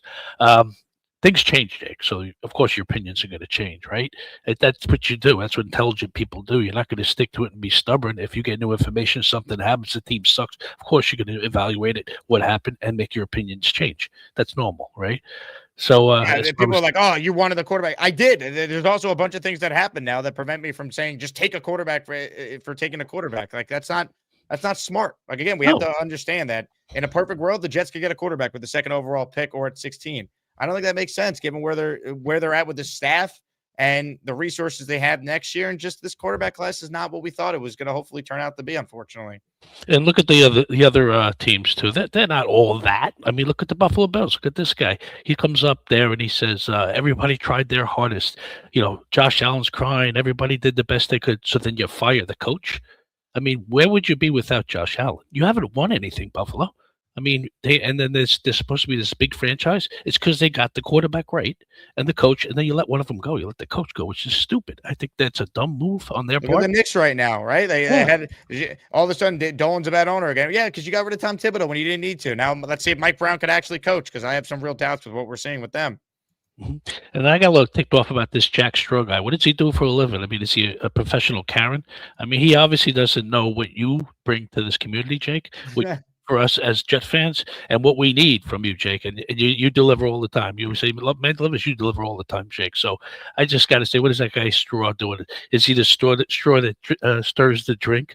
What is it? Urine? I mean, come on. This guy should definitely be, I don't know. Should take a step back and see what you do. That's really what he should do before he makes a ranking like that on you. So I was just a little pissed. Jack Straw, man. I will say Jack's got a lot of time on his hands that he could be making some rankings the way he did. So I just got to defend you a little bit on that. I appreciate we got you back. We got you back.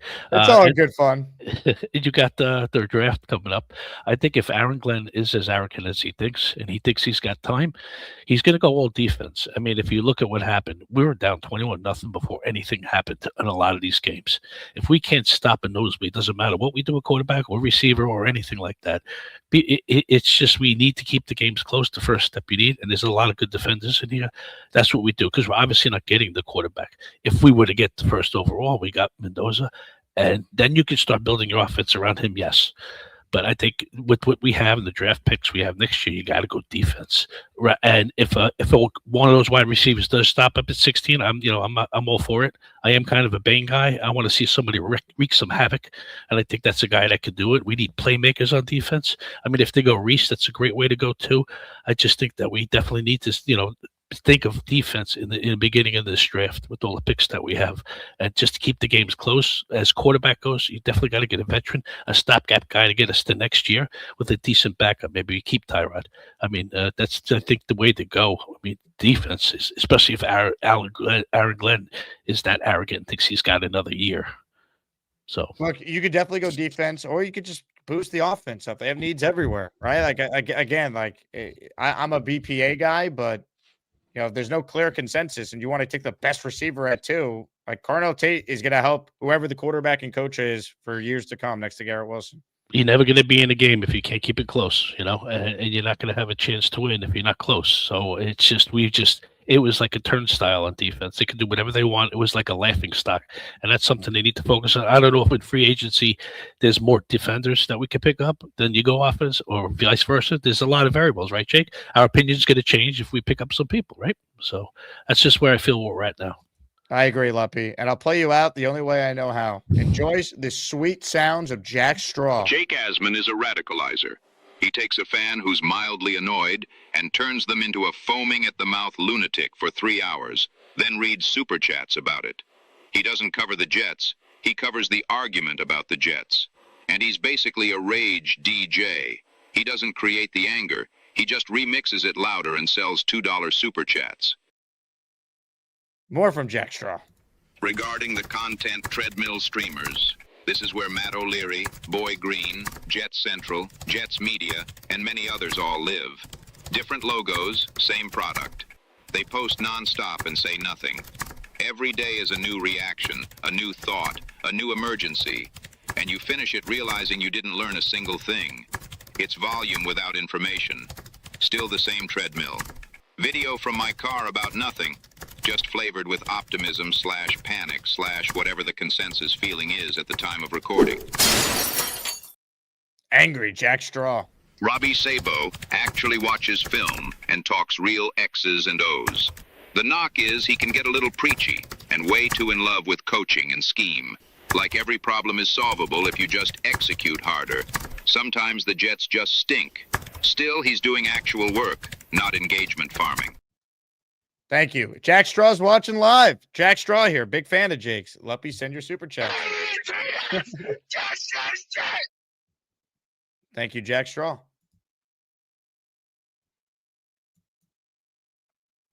Joseph says Mendoza was exposed. Holy cope. We don't need to pretend he got exposed. He won the national title game, was clutch when it mattered. They didn't lose a game all year. He's going to be the first pick in the draft. You don't judge a prospect by one game anyway. Judge him over his full body of work. Holy cope. Ralphie in the raffle for one. If drafting Bain means we never see Michael Clemens at defensive end again, sign me up. Michael Clemens should be gone now. Hey, Ruben Bain being picked should have nothing to do with it. Luppy says, super chat for Jake. The Lutman delivers.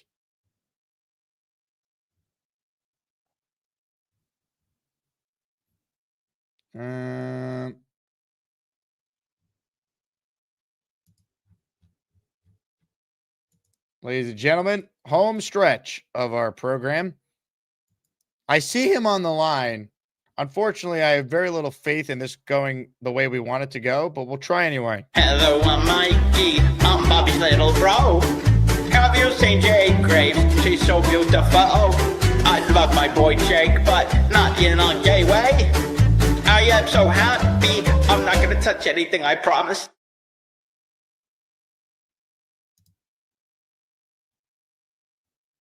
Yeah, good points, Mikey. I know the bootlickers or something, aren't they? I know. It's crazy. I know. It's hard to believe. They really think the Jets are going to win 10 games next year. Yeah, Tua's going to lead them to an AFC East title. I know. It's hard to believe. It really is. Hey, good call, Mikey. Thank you. Happy New Year!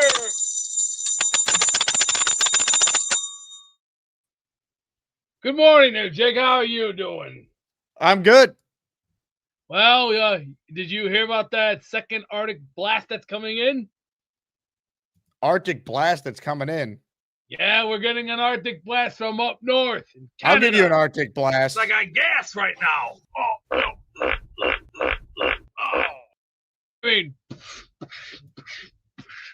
that Arctic blast is going to be ugly. And I'm going to tell you right now, I'm preparing to leave out in about 15 minutes. I'm going to be heading to Menards, and I'm going to Food for Less. I'm going to get what I need. It's called Prepare Now, because why wait? Get it done. Get it over with. Out of the way. Woo! Ka-ching! And our boards are going to be fun. No way we're getting that asshole Simpson. I don't think. No way. No chance in hell. Sexy. I want Mendoza. Woo! Ka-ching!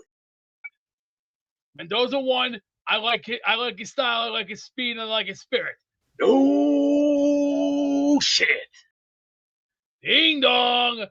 Hey, Menards is one of the best places, Kyle, that you should go there often. They got everything you need there. I was going to say you can find tools, peanuts, anything you want, and you can walk out there happy as a clam. You can even get 10. Who cares? Yeah, you can get $10 jeans there. Yeah, that's right. You can also Would you silence, or should I do one of these? Are we ready for that draft? Are we ready for the Wheel of Champions there, Jakey? Rejected. Sorry. Not yet, Beast, but soon. Very soon. Last chance to get in the Arma Membu signed helmet raffle. Got a couple legends on the line here. Jet Clown Dave is up next on the show. Hello, Jet Clown Dave. Hello, Jake. How are you doing, my friend? Mr. Clown, I'm fantastic. How are you? No more clown. No more clown.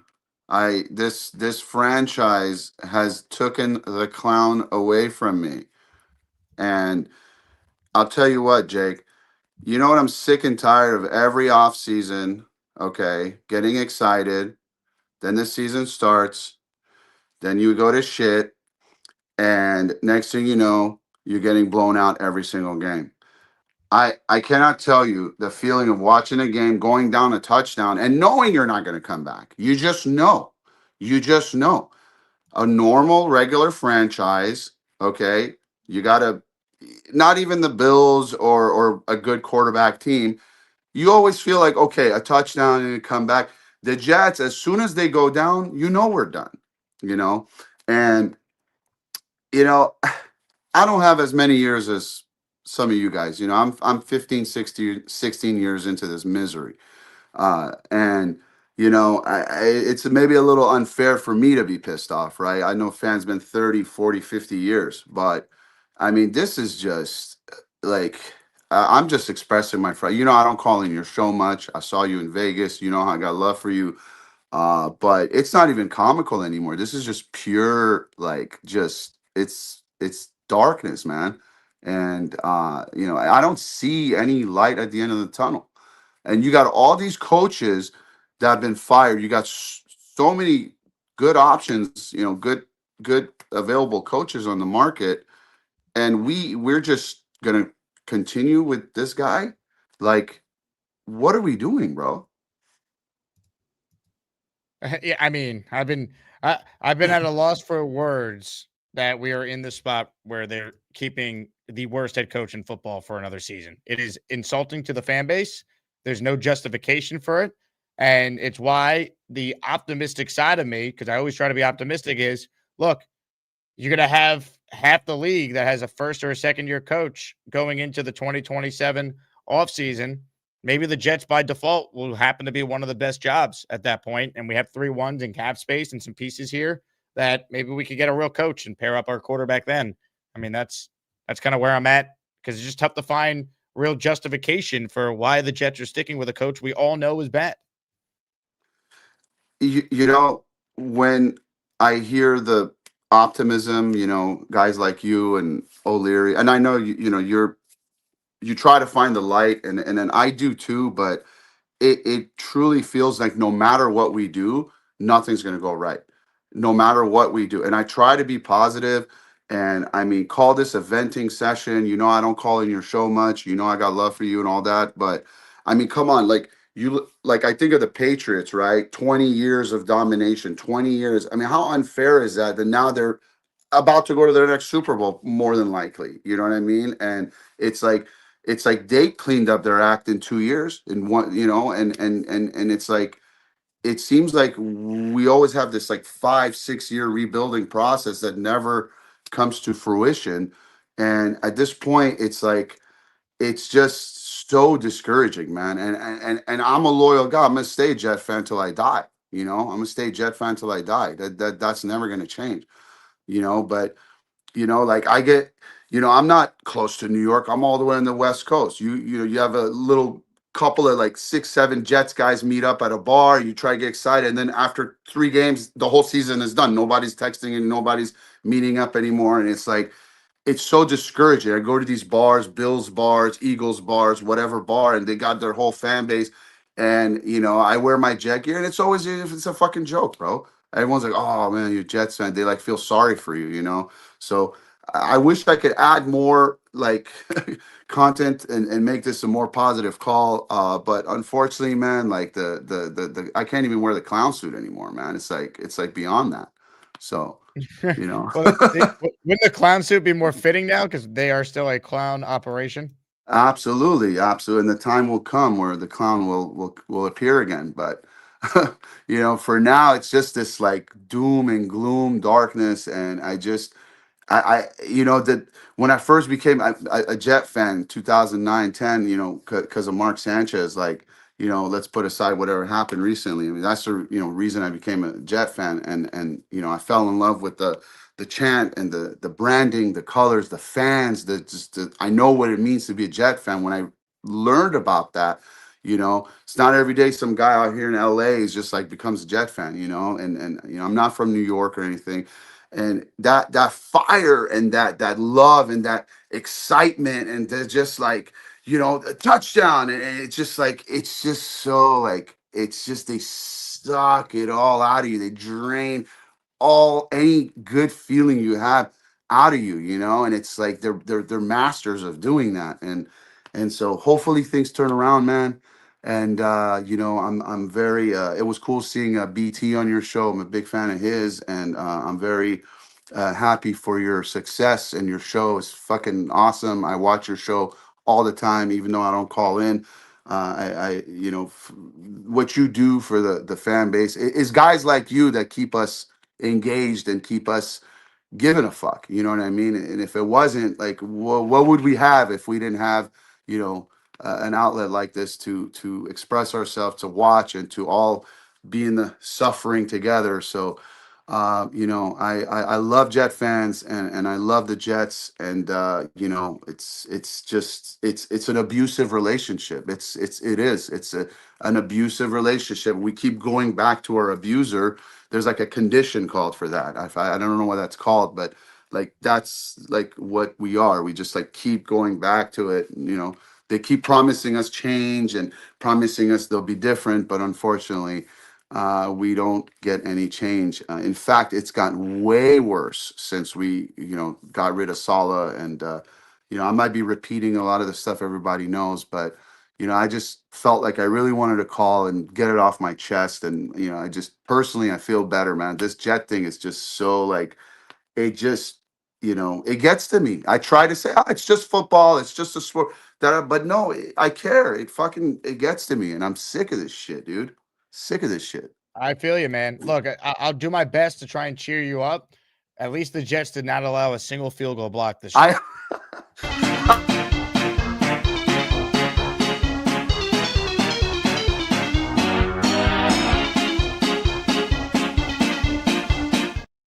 Appreciate you, Dave. Although you should be wearing the clown stuff now because the Jets are a clown. Now the Bills are an absolute dumpster fire. Can we acknowledge this again? How about the fact that they trashed the coaching staff for selecting Keon Coleman, and Joe Brady's one of the candidates to interview for the job? You don't think the OC had an influence on the receiver that his quarterback was going to throw to? Owners are so stupid. Every time they talk, they embarrass themselves. Most of them. The ones who don't actually don't talk. Biscotti, that was the first time he spoke in 8 years. Did a presser I saw.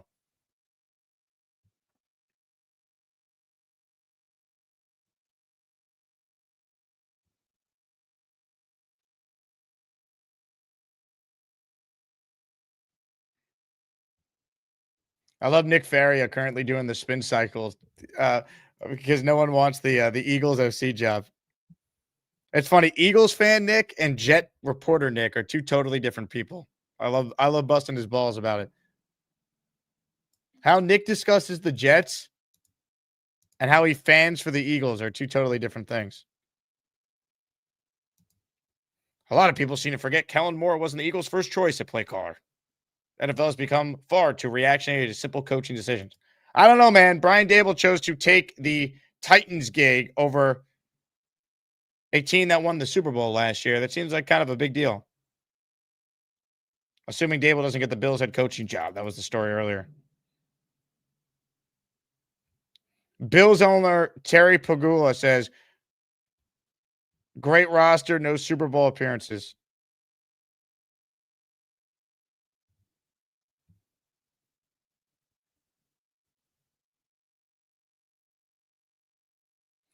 And saying that about Coleman when he's still on your roster too is just insane. I can't get over this Bills presser today. Their owner speaking made that job less appealing.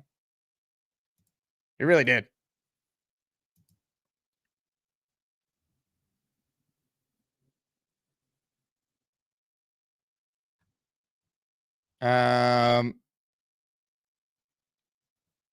Let's see. Trying to see if there's any other quotes that I could read to you guys. I'm going to have to watch the whole thing. Hard to believe. But hey, I'm glad they fired their proven coach and didn't have a real plan. Would love to see Buffalo implode. They could be imploding right as the Jets are about to get a real coach and quarterback next year. Wouldn't that be something? Man, that'd be a dream. More of your calls right now. It's Mad Max ain't yapping about Jets. That boy, he's jamming. He's slamming. Freaking dancing. Wall smashing.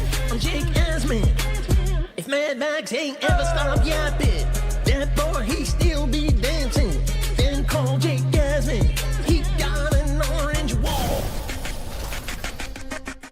Honestly, can you guys hear me? Testicles. Oh, man.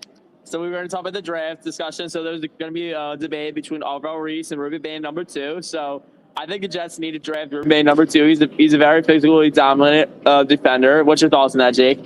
Sure. Honestly, good idea. And you know what? Breaking news: the Titans hired Robert Saleh. You know, let's see if Robert Saleh's going to do good. Let's see. But I mean, who wasn't that bad of a Jets coach? Every Jets fan was like, "Oh, Jets need to fire Saleh." I didn't think Saleh was a bad coach. You know. I understand the firing at the time. You know, the penalties were so big part of the problem. Our team was undisciplined. But really, looking back a year later, I don't think we should not fire Saleh as the 2 or 3 start. But honestly, Robert Saleh can coach circles above Aaron Glenn. Because honestly, for the Aaron Glenn bootlickers, what does Aaron Glenn do well? At least with Robert Saleh, his defenses were playing good. Let's be honest, his offenses were terrible. I mean, Hackett was a horrible coordinator. Michael Ford was in the bad coordinator. I don't think he was that bad of a coordinator. He just had Zach Wilson, who was the most incompetent quarterback of all time. I mean, let's see who Robert Saleh brings as a coordinator to the Titans. But honestly, I think the Jets made a huge downgrade with Aaron Glenn. You know what I don't understand, Jake? Why do we not fire Aaron Glenn with all these proven coaching candidates? I just don't get it. Probably because Woody Johnson wants to hug him. He probably hugged him this morning at 5 a.m. Honestly. What about dishonestly? Look, this is Woody Johnson right now. Oh my God, let me give you a hug, Aaron Glenn. But I don't trust Aaron Glenn. I trust more Muji than Glenn drafting, honestly, because Aaron Glenn's just terrible. We're probably gonna have another Jet season with 0 interceptions, honestly. But honestly, guys, before we go, spiritual advice for a day: bad company corrupts good character. You can't hang out with bad people that are not going to influence you well, honestly. Honestly? Yeah. Good advice for all the eyes maniacs. Mike Perez writes in, Mad Max should be designated as the last caller to recap every show. Honestly? What do you guys' opinion on me doing a backflip through this orange wall? Mad Max, how about some dishonesty? Come out and just lie to us next time. All right, let's switch it up. Uno Jet says, Jake, you're right. We shouldn't lock it down on a pick. We have to adjust. Yeah, in a vacuum, you want to take a quarterback this year. You don't force it, though, if there's one not there, and this coaching staff's an abomination. So I don't want to force it, especially with them. Spencer Green says, Arctic blast your large self on a walking pad beast. Damn, Spencer. What was in your cereal this morning? Beast, you there? Would you like to respond to this douchebag clown? Beast? Beast? Beast? Beast breaker? Beast? You can kiss my big, big ass. Woo! That's the response, Spencer. All right, more of your calls. Ladies and gentlemen, get ready for a back-to-back of 2 OG legendary Asmaniacs. He thinks that Gorman needs to get a freaking job. This cowboy hates to see Asmaniacs complain. What he call him, one-punch Sprigger. You need to get a job. What he call him, one-punch Sprigger. the beast is on his ass. They call him One Punch Trigger. Has anyone seen Dean Mack? They call him One Punch Trigger. You'll only need one.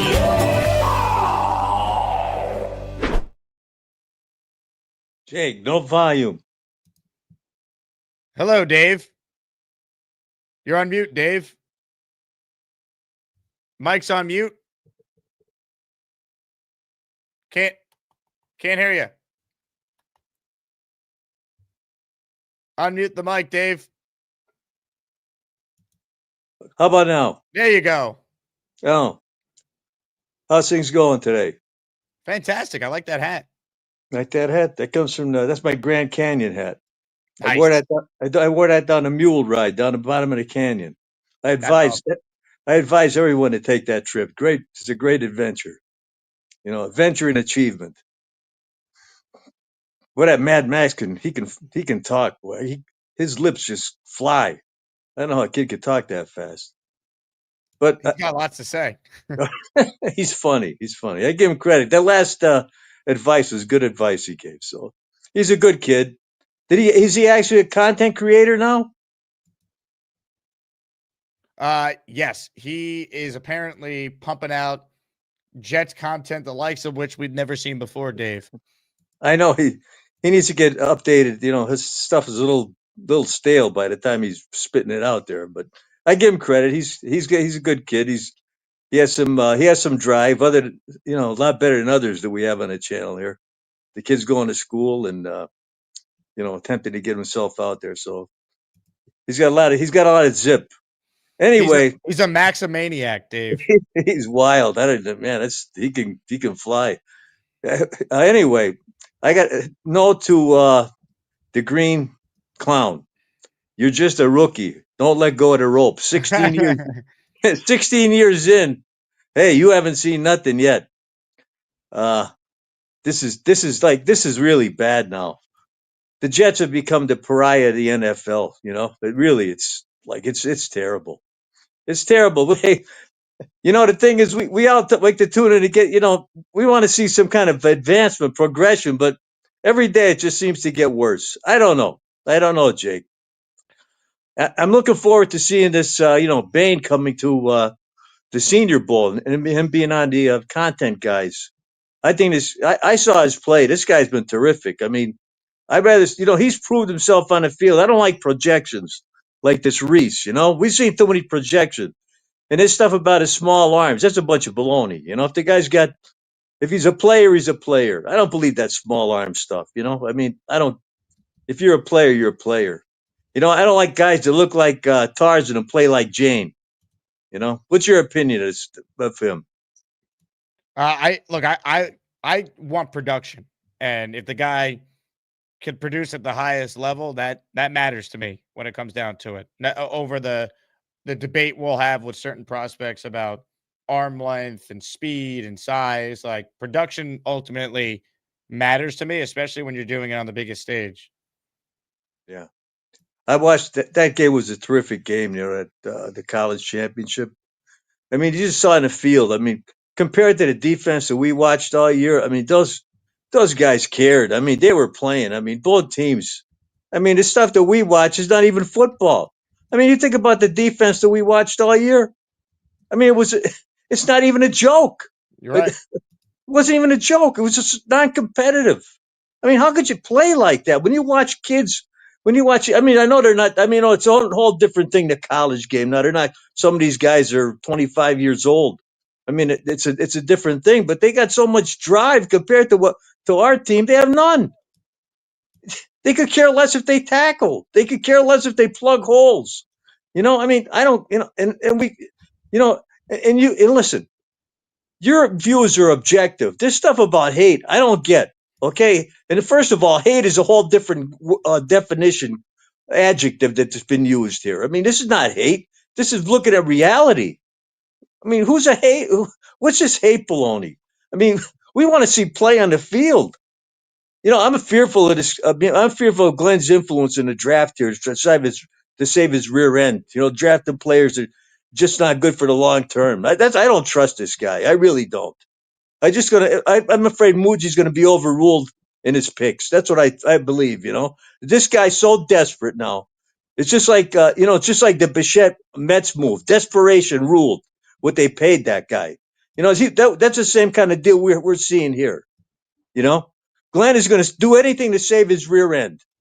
I don't see anything else here because, hey, it's his job. He doesn't want to be. You don't want to be shown the door, and he's not getting 5 years. He's not getting 3 years if he doesn't produce. If he drafts guys just for the moment, he's going to put his head in a guillotine.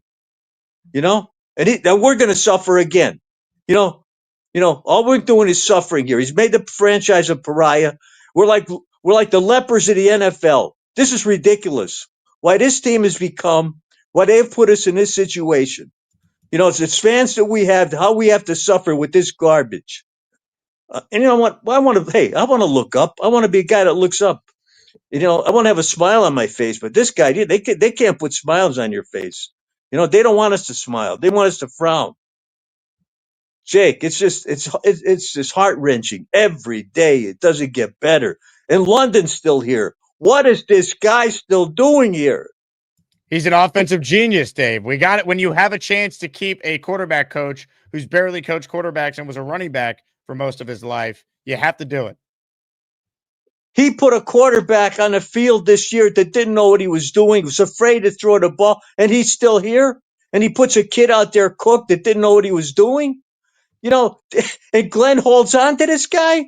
Be objective, fellows. Be objective. Don't come after us for being objective. Nobody hates anybody. Let's get it straight here. We all want Glenn to succeed, but the proof is in the pudding. Okay? Let's get it straight here. We know he's coming back. Look at the coaches he has up for DC now. Everybody's and Robbie said it yesterday. He's afraid of bringing in Wink because he's got too much old school. Well, who else is he going to get? I guess what's his name? Leonard's going to go to the Cowboys, from what I hear. From what it said on it. Is he going to the Giants?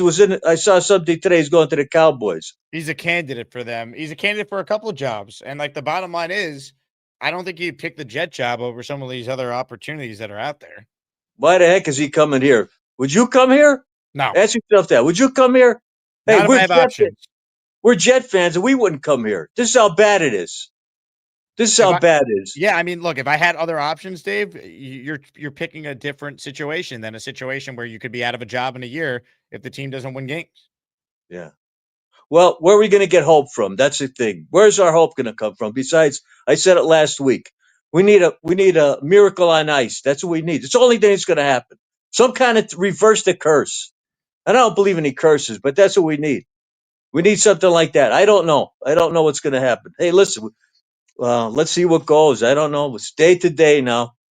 This coaching search is I know it's young, but let's see. Let's see what goes. I don't know. As far as Beast goes, I think he went out shopping. He video called me last night and said he was going shopping. He video called you. What was Yeah, that he like? did. He's fun. He's a good guy. Give him a break, guys out there. Give him a break. We're trying to Right work. now, we're getting some gabagool. If you really want some gabagool, you got to come get the gabagool. Catch you later.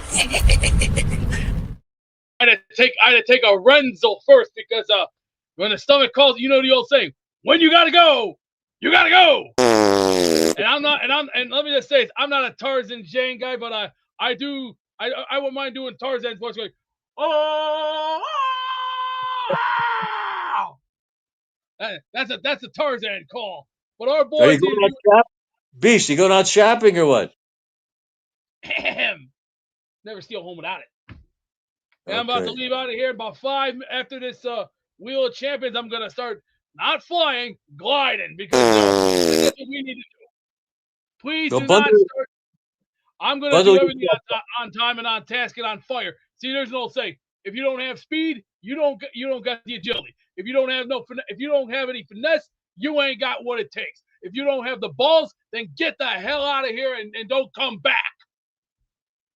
That's what we should be telling our boys. If you don't want to be here, here's your check, 3%. Take it. Get the hell out of here. There you go, Beast. That's the way. Hey, put them on call. You would do the same thing too. You would do that. You'd be like, here's your check. Get out. Call you fired. You know what I mean by you're fired. So you don't want to be here? You want to get out of here? Okay, here. Here you go. Take your check. Get the hell out of here. Don't let go of the rope. What rope are you talking about? This whole team looks like it's shot to shit. Who the hell you think you are? I am. We covered a lot of ground with Beast there, Dave. Yeah. Well, he better bundle himself up. He's got to go out in that Chicago cold. Well, listen, everybody have a good day and keep looking up. That's the only hope we have. Look up. Keep on looking up. Maybe God is a miracle for us. From your lips to God's ears. Ladies and gentlemen, God bless. Dave Briga. He thinks that Gary needs more shots upside his head. This cowboy hates when you don't believe in achievement. Well, they call him One Punch Briga. The moon landing was real. They call him One Punch Briga. His claim is not true. They call him One Punch Briga. Hated Johnson's fighting size. One Punch Briga. Cause he know they need them. Dave Briga, a legend. Last year, an unsung 15 seed in Asmaniac Madness, knocked out Beast in round 1, and the legend was born. What will happen this year? What seed will Dave be? He's not going to be a 15th seed. Now, I don't make those decisions. The committee does. I recuse what's the word I'm looking for? I can never pronounce it. Recuse ourselves, myself. Can never pronounce it. But you know what I'm saying. I take myself out of it. Recuse myself. I still think I'm pronouncing it wrong. But anyway, the committee decides. Anyway, great call by Dave. Last chance to get in the raffle. Mr. Magoo bought 5 raffle tickets with this super chat. Mr. Magoo, thank you. I'm counting the names as we speak. We'll do one last call before the raffle here. We'll be back with Jeff Parles at 4 p.m. today. I do have some slight Jet breaking news that I could share. Breaking sports news on the Jake Asman Show. This is from Matt Zenitz, who's reporting for CBS Sports that the Jaguars are expected to hire Dolphins quarterback coach Matthew Arugio. He was a candidate for the Jets DC job. So the Jets clearly have told him, you're not getting the job. Otherwise, he wouldn't take a job coaching for the Jacksonville Jaguars as an assistant. So we can eliminate him from the list of 8 candidates. We're down to at least 7. Now we know that Chris Harris, who's a rising star in coaching, according to Albert Breer, interviewed for the job. If he's such a rising star and he was the interim head coach, shouldn't the Jets just hire this rising star, Chris Harris? You know, you got to hire the DB coach for a team that broke an NFL record with 0 interceptions all season. That guy sounds like a rising star to me. These insiders are shameless with some of the stuff they tweet out there doing favors for agents, but I digress. Rising star. They're going to end up with Wink Martindale or the Jim O'Neill. Yo, Holmes, is Chris Harris interviewed anywhere else? Of course not. Is water wet? Come on.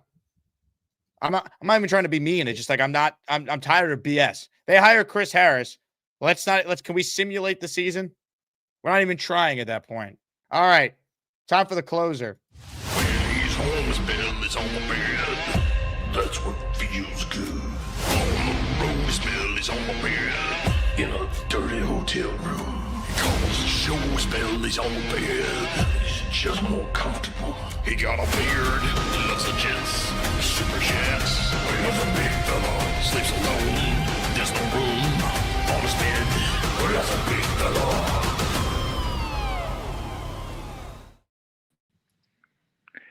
Hey, Jake, can you hear me? Testicles. Oh, man. Honestly? Oh, man. Yeah. Chris Harris, that wonderful candidate who gave up over 30 points a game every game for his tenure as our defensive coordinator. That's our rising star. According to Albert Breer, a rising star in coaching. Unbelievable. Ruben Bain. I'm big on Ruben Bain now. I'm really big on Ruben Bain. Dude is a beast. I don't hear anything about David Bailey or anybody else, our pick is staring us right in the face. The guy is a monster. And all we've complained about for the past, I guess, 2 years since JFM left was we can't set the edge. We can't set the edge. We're horrible against the run. You know, this guy solves that problem. That's a huge problem that we would be able to, we'd be able to fix. And him going after Josh Allen and Drake May and whoever the hell Miami's QB is, that makes me happy. So that's who I want at number 2. I don't, Arvell Reese, he's pretty much the same size as Will McDonald. So why don't we make Will McDonald the linebacker? I don't know. But Ruben Bain, he is the guy that I think we should pick. What do you think? Ruben Bain at 2, I am fully on board with if they did it. I like the player a lot. The arm length stuff, I don't get caught up in that. I think the guy's just a football player. I'm team weapon though, or trade. Obviously trade out. I think that goes without saying. It's easier said than done. I'd take a receiver at 2 though. If it was me, if they took Bain, I get it. I don't think Mekhi Levin's going to be there at 16. Yeah, I just think that there's a lot of good wide receivers in this draft. I mean, I like Denzel Boston. I think he complements Garrett very well. He's a big guy. He's very strong catching the ball.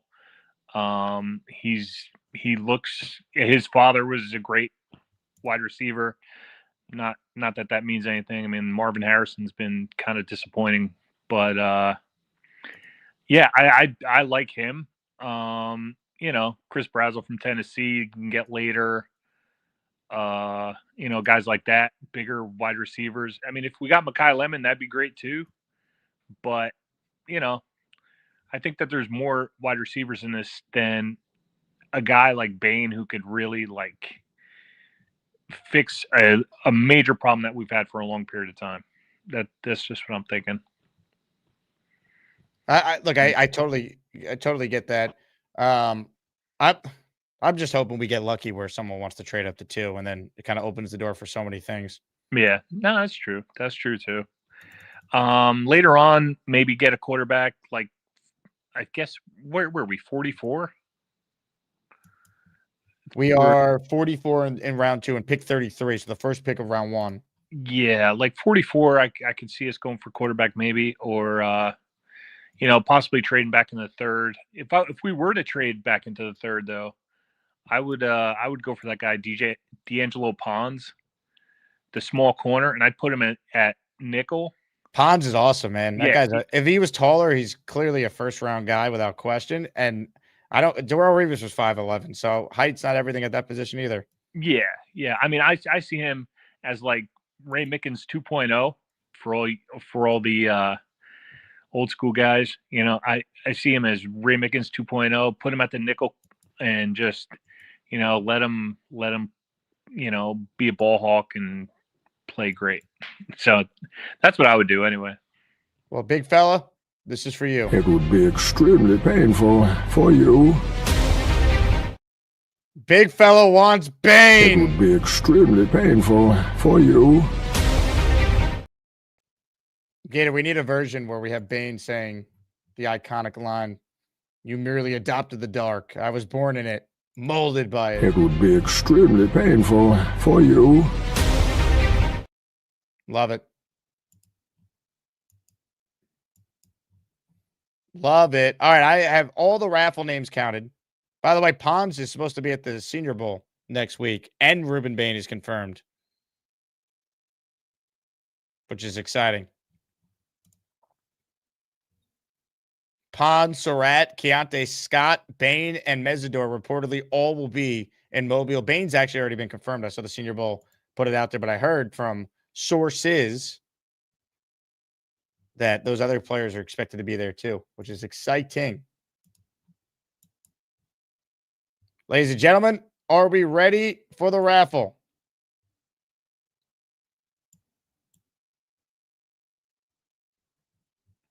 Ladies and gentlemen, the answer to that is yes, we are. But before we spin the wheel, we say hello to our master of raffle ceremony.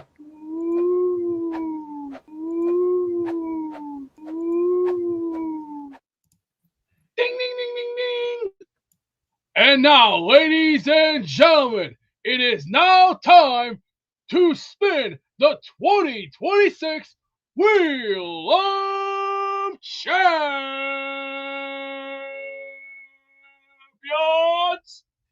It's time to announce the winners of the weekly Asmaniac Raffle. Let's spin the Jake Asman Show Wheel of Champions and find out which Asmaniac is winning an epic prize. Here we go, folks. Everyone who entered on the show yesterday afternoon with Joe Blewett and this morning is eligible to win a signed Armand Membu helmet. The Jets can only hope they nail pick 2 and pick 16 the way they nailed the Membu pick. Good luck to all. I just realized here I did not include Mike Perez's name on the wheel. So, Mike, my apologies. I'm adding you right now. Your name did not load for some reason. Okay. Now we got everyone. Here we go. I had your entries from yesterday, Mike, but not your super chat from this morning. Here we go. Good luck to all. If you win, you have to email me, Asman. Oh, Eli Betts. Hold on. ChatGPT has been faulty the last day or so. Eli, you are 1,000% right. Eli, I did not have your name on here, so I am going to add you right now. 5 entries. 1, 2, 3, 4, 5. Got to manually do it. All right. Now we should be caught up. On that note, we spin the Wheel of Champions. If you win, email me your name, email me your address, and we will order the helmet and get it sent your way. The winner is, we find out right now.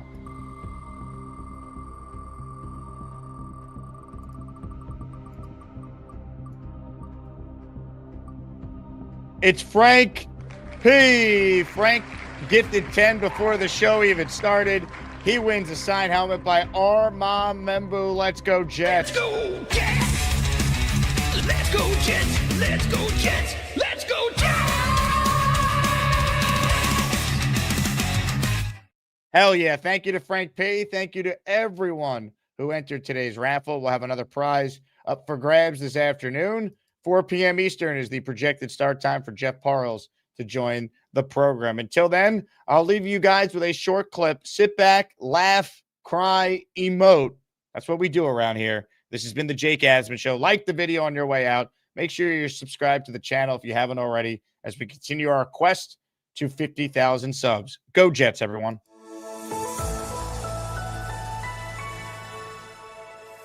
This was you after you fell off the scooter. I mean, this is what you look like. It's a pretty good representation. I didn't see you fall off the scooter. I just saw the aftermath of what you look like post-scooter fall. I was gorgeous. I always was. Another caller on the line here that wants to talk to Cole. Cole Thompson has called in. Hello, Cole. Wait, what? Hey, Jake. What's up, fake Cole? You guys are so wrong on almost everything today. First off, I don't understand why Gator unsubscribed to my YouTube channel again. That guy is killing my damn algorithm. Also, I'm running out of Hawaiian shirts to wear, so may have to break out the belly shirt soon. Hey, fake Cole, let me ask you a draft question. How many times a day do you use the word sailor? A lot, actually. You know this. Don't get Cole. smart with me, fake Cole. Your last mock draft crashed like you zipping around on a scooter at the combine. Gotta hand it to you, though. You are growing up fast. Pretty soon, that mustache might even grow enough to connect with your chin hair. On that day, we will celebrate with a 2-gallon bucket of Copper John's Beard retention cream. It will be a glorious day. Anyway, got to get to my scooter riding lessons. 3 more months and I get my license. See you guys later and tell Gator to suck it. Thanks, fake Cole. Thanks, Cole. We're going to have a serious talk about this later. Oh, that was classic Gator there. Well done. That was incredible. Honestly, Gator, that is a top 5 moment on the show for me. That is 100%. That maybe even is and he is right. I do hate myself. Look, guys, I don't know how else to say this. The fact of the matter is the team has almost no chance to win this week unless you click on the like button. Also, be sure you're subscribed to the Jake Asman Show. Let's do this. Go Jets. Oh, hi. Jake wants me to ask you to click on the like button. That's right, Lane. And if they don't subscribe to the Jake Asman Show, this team may never win another game. Let's go Jets.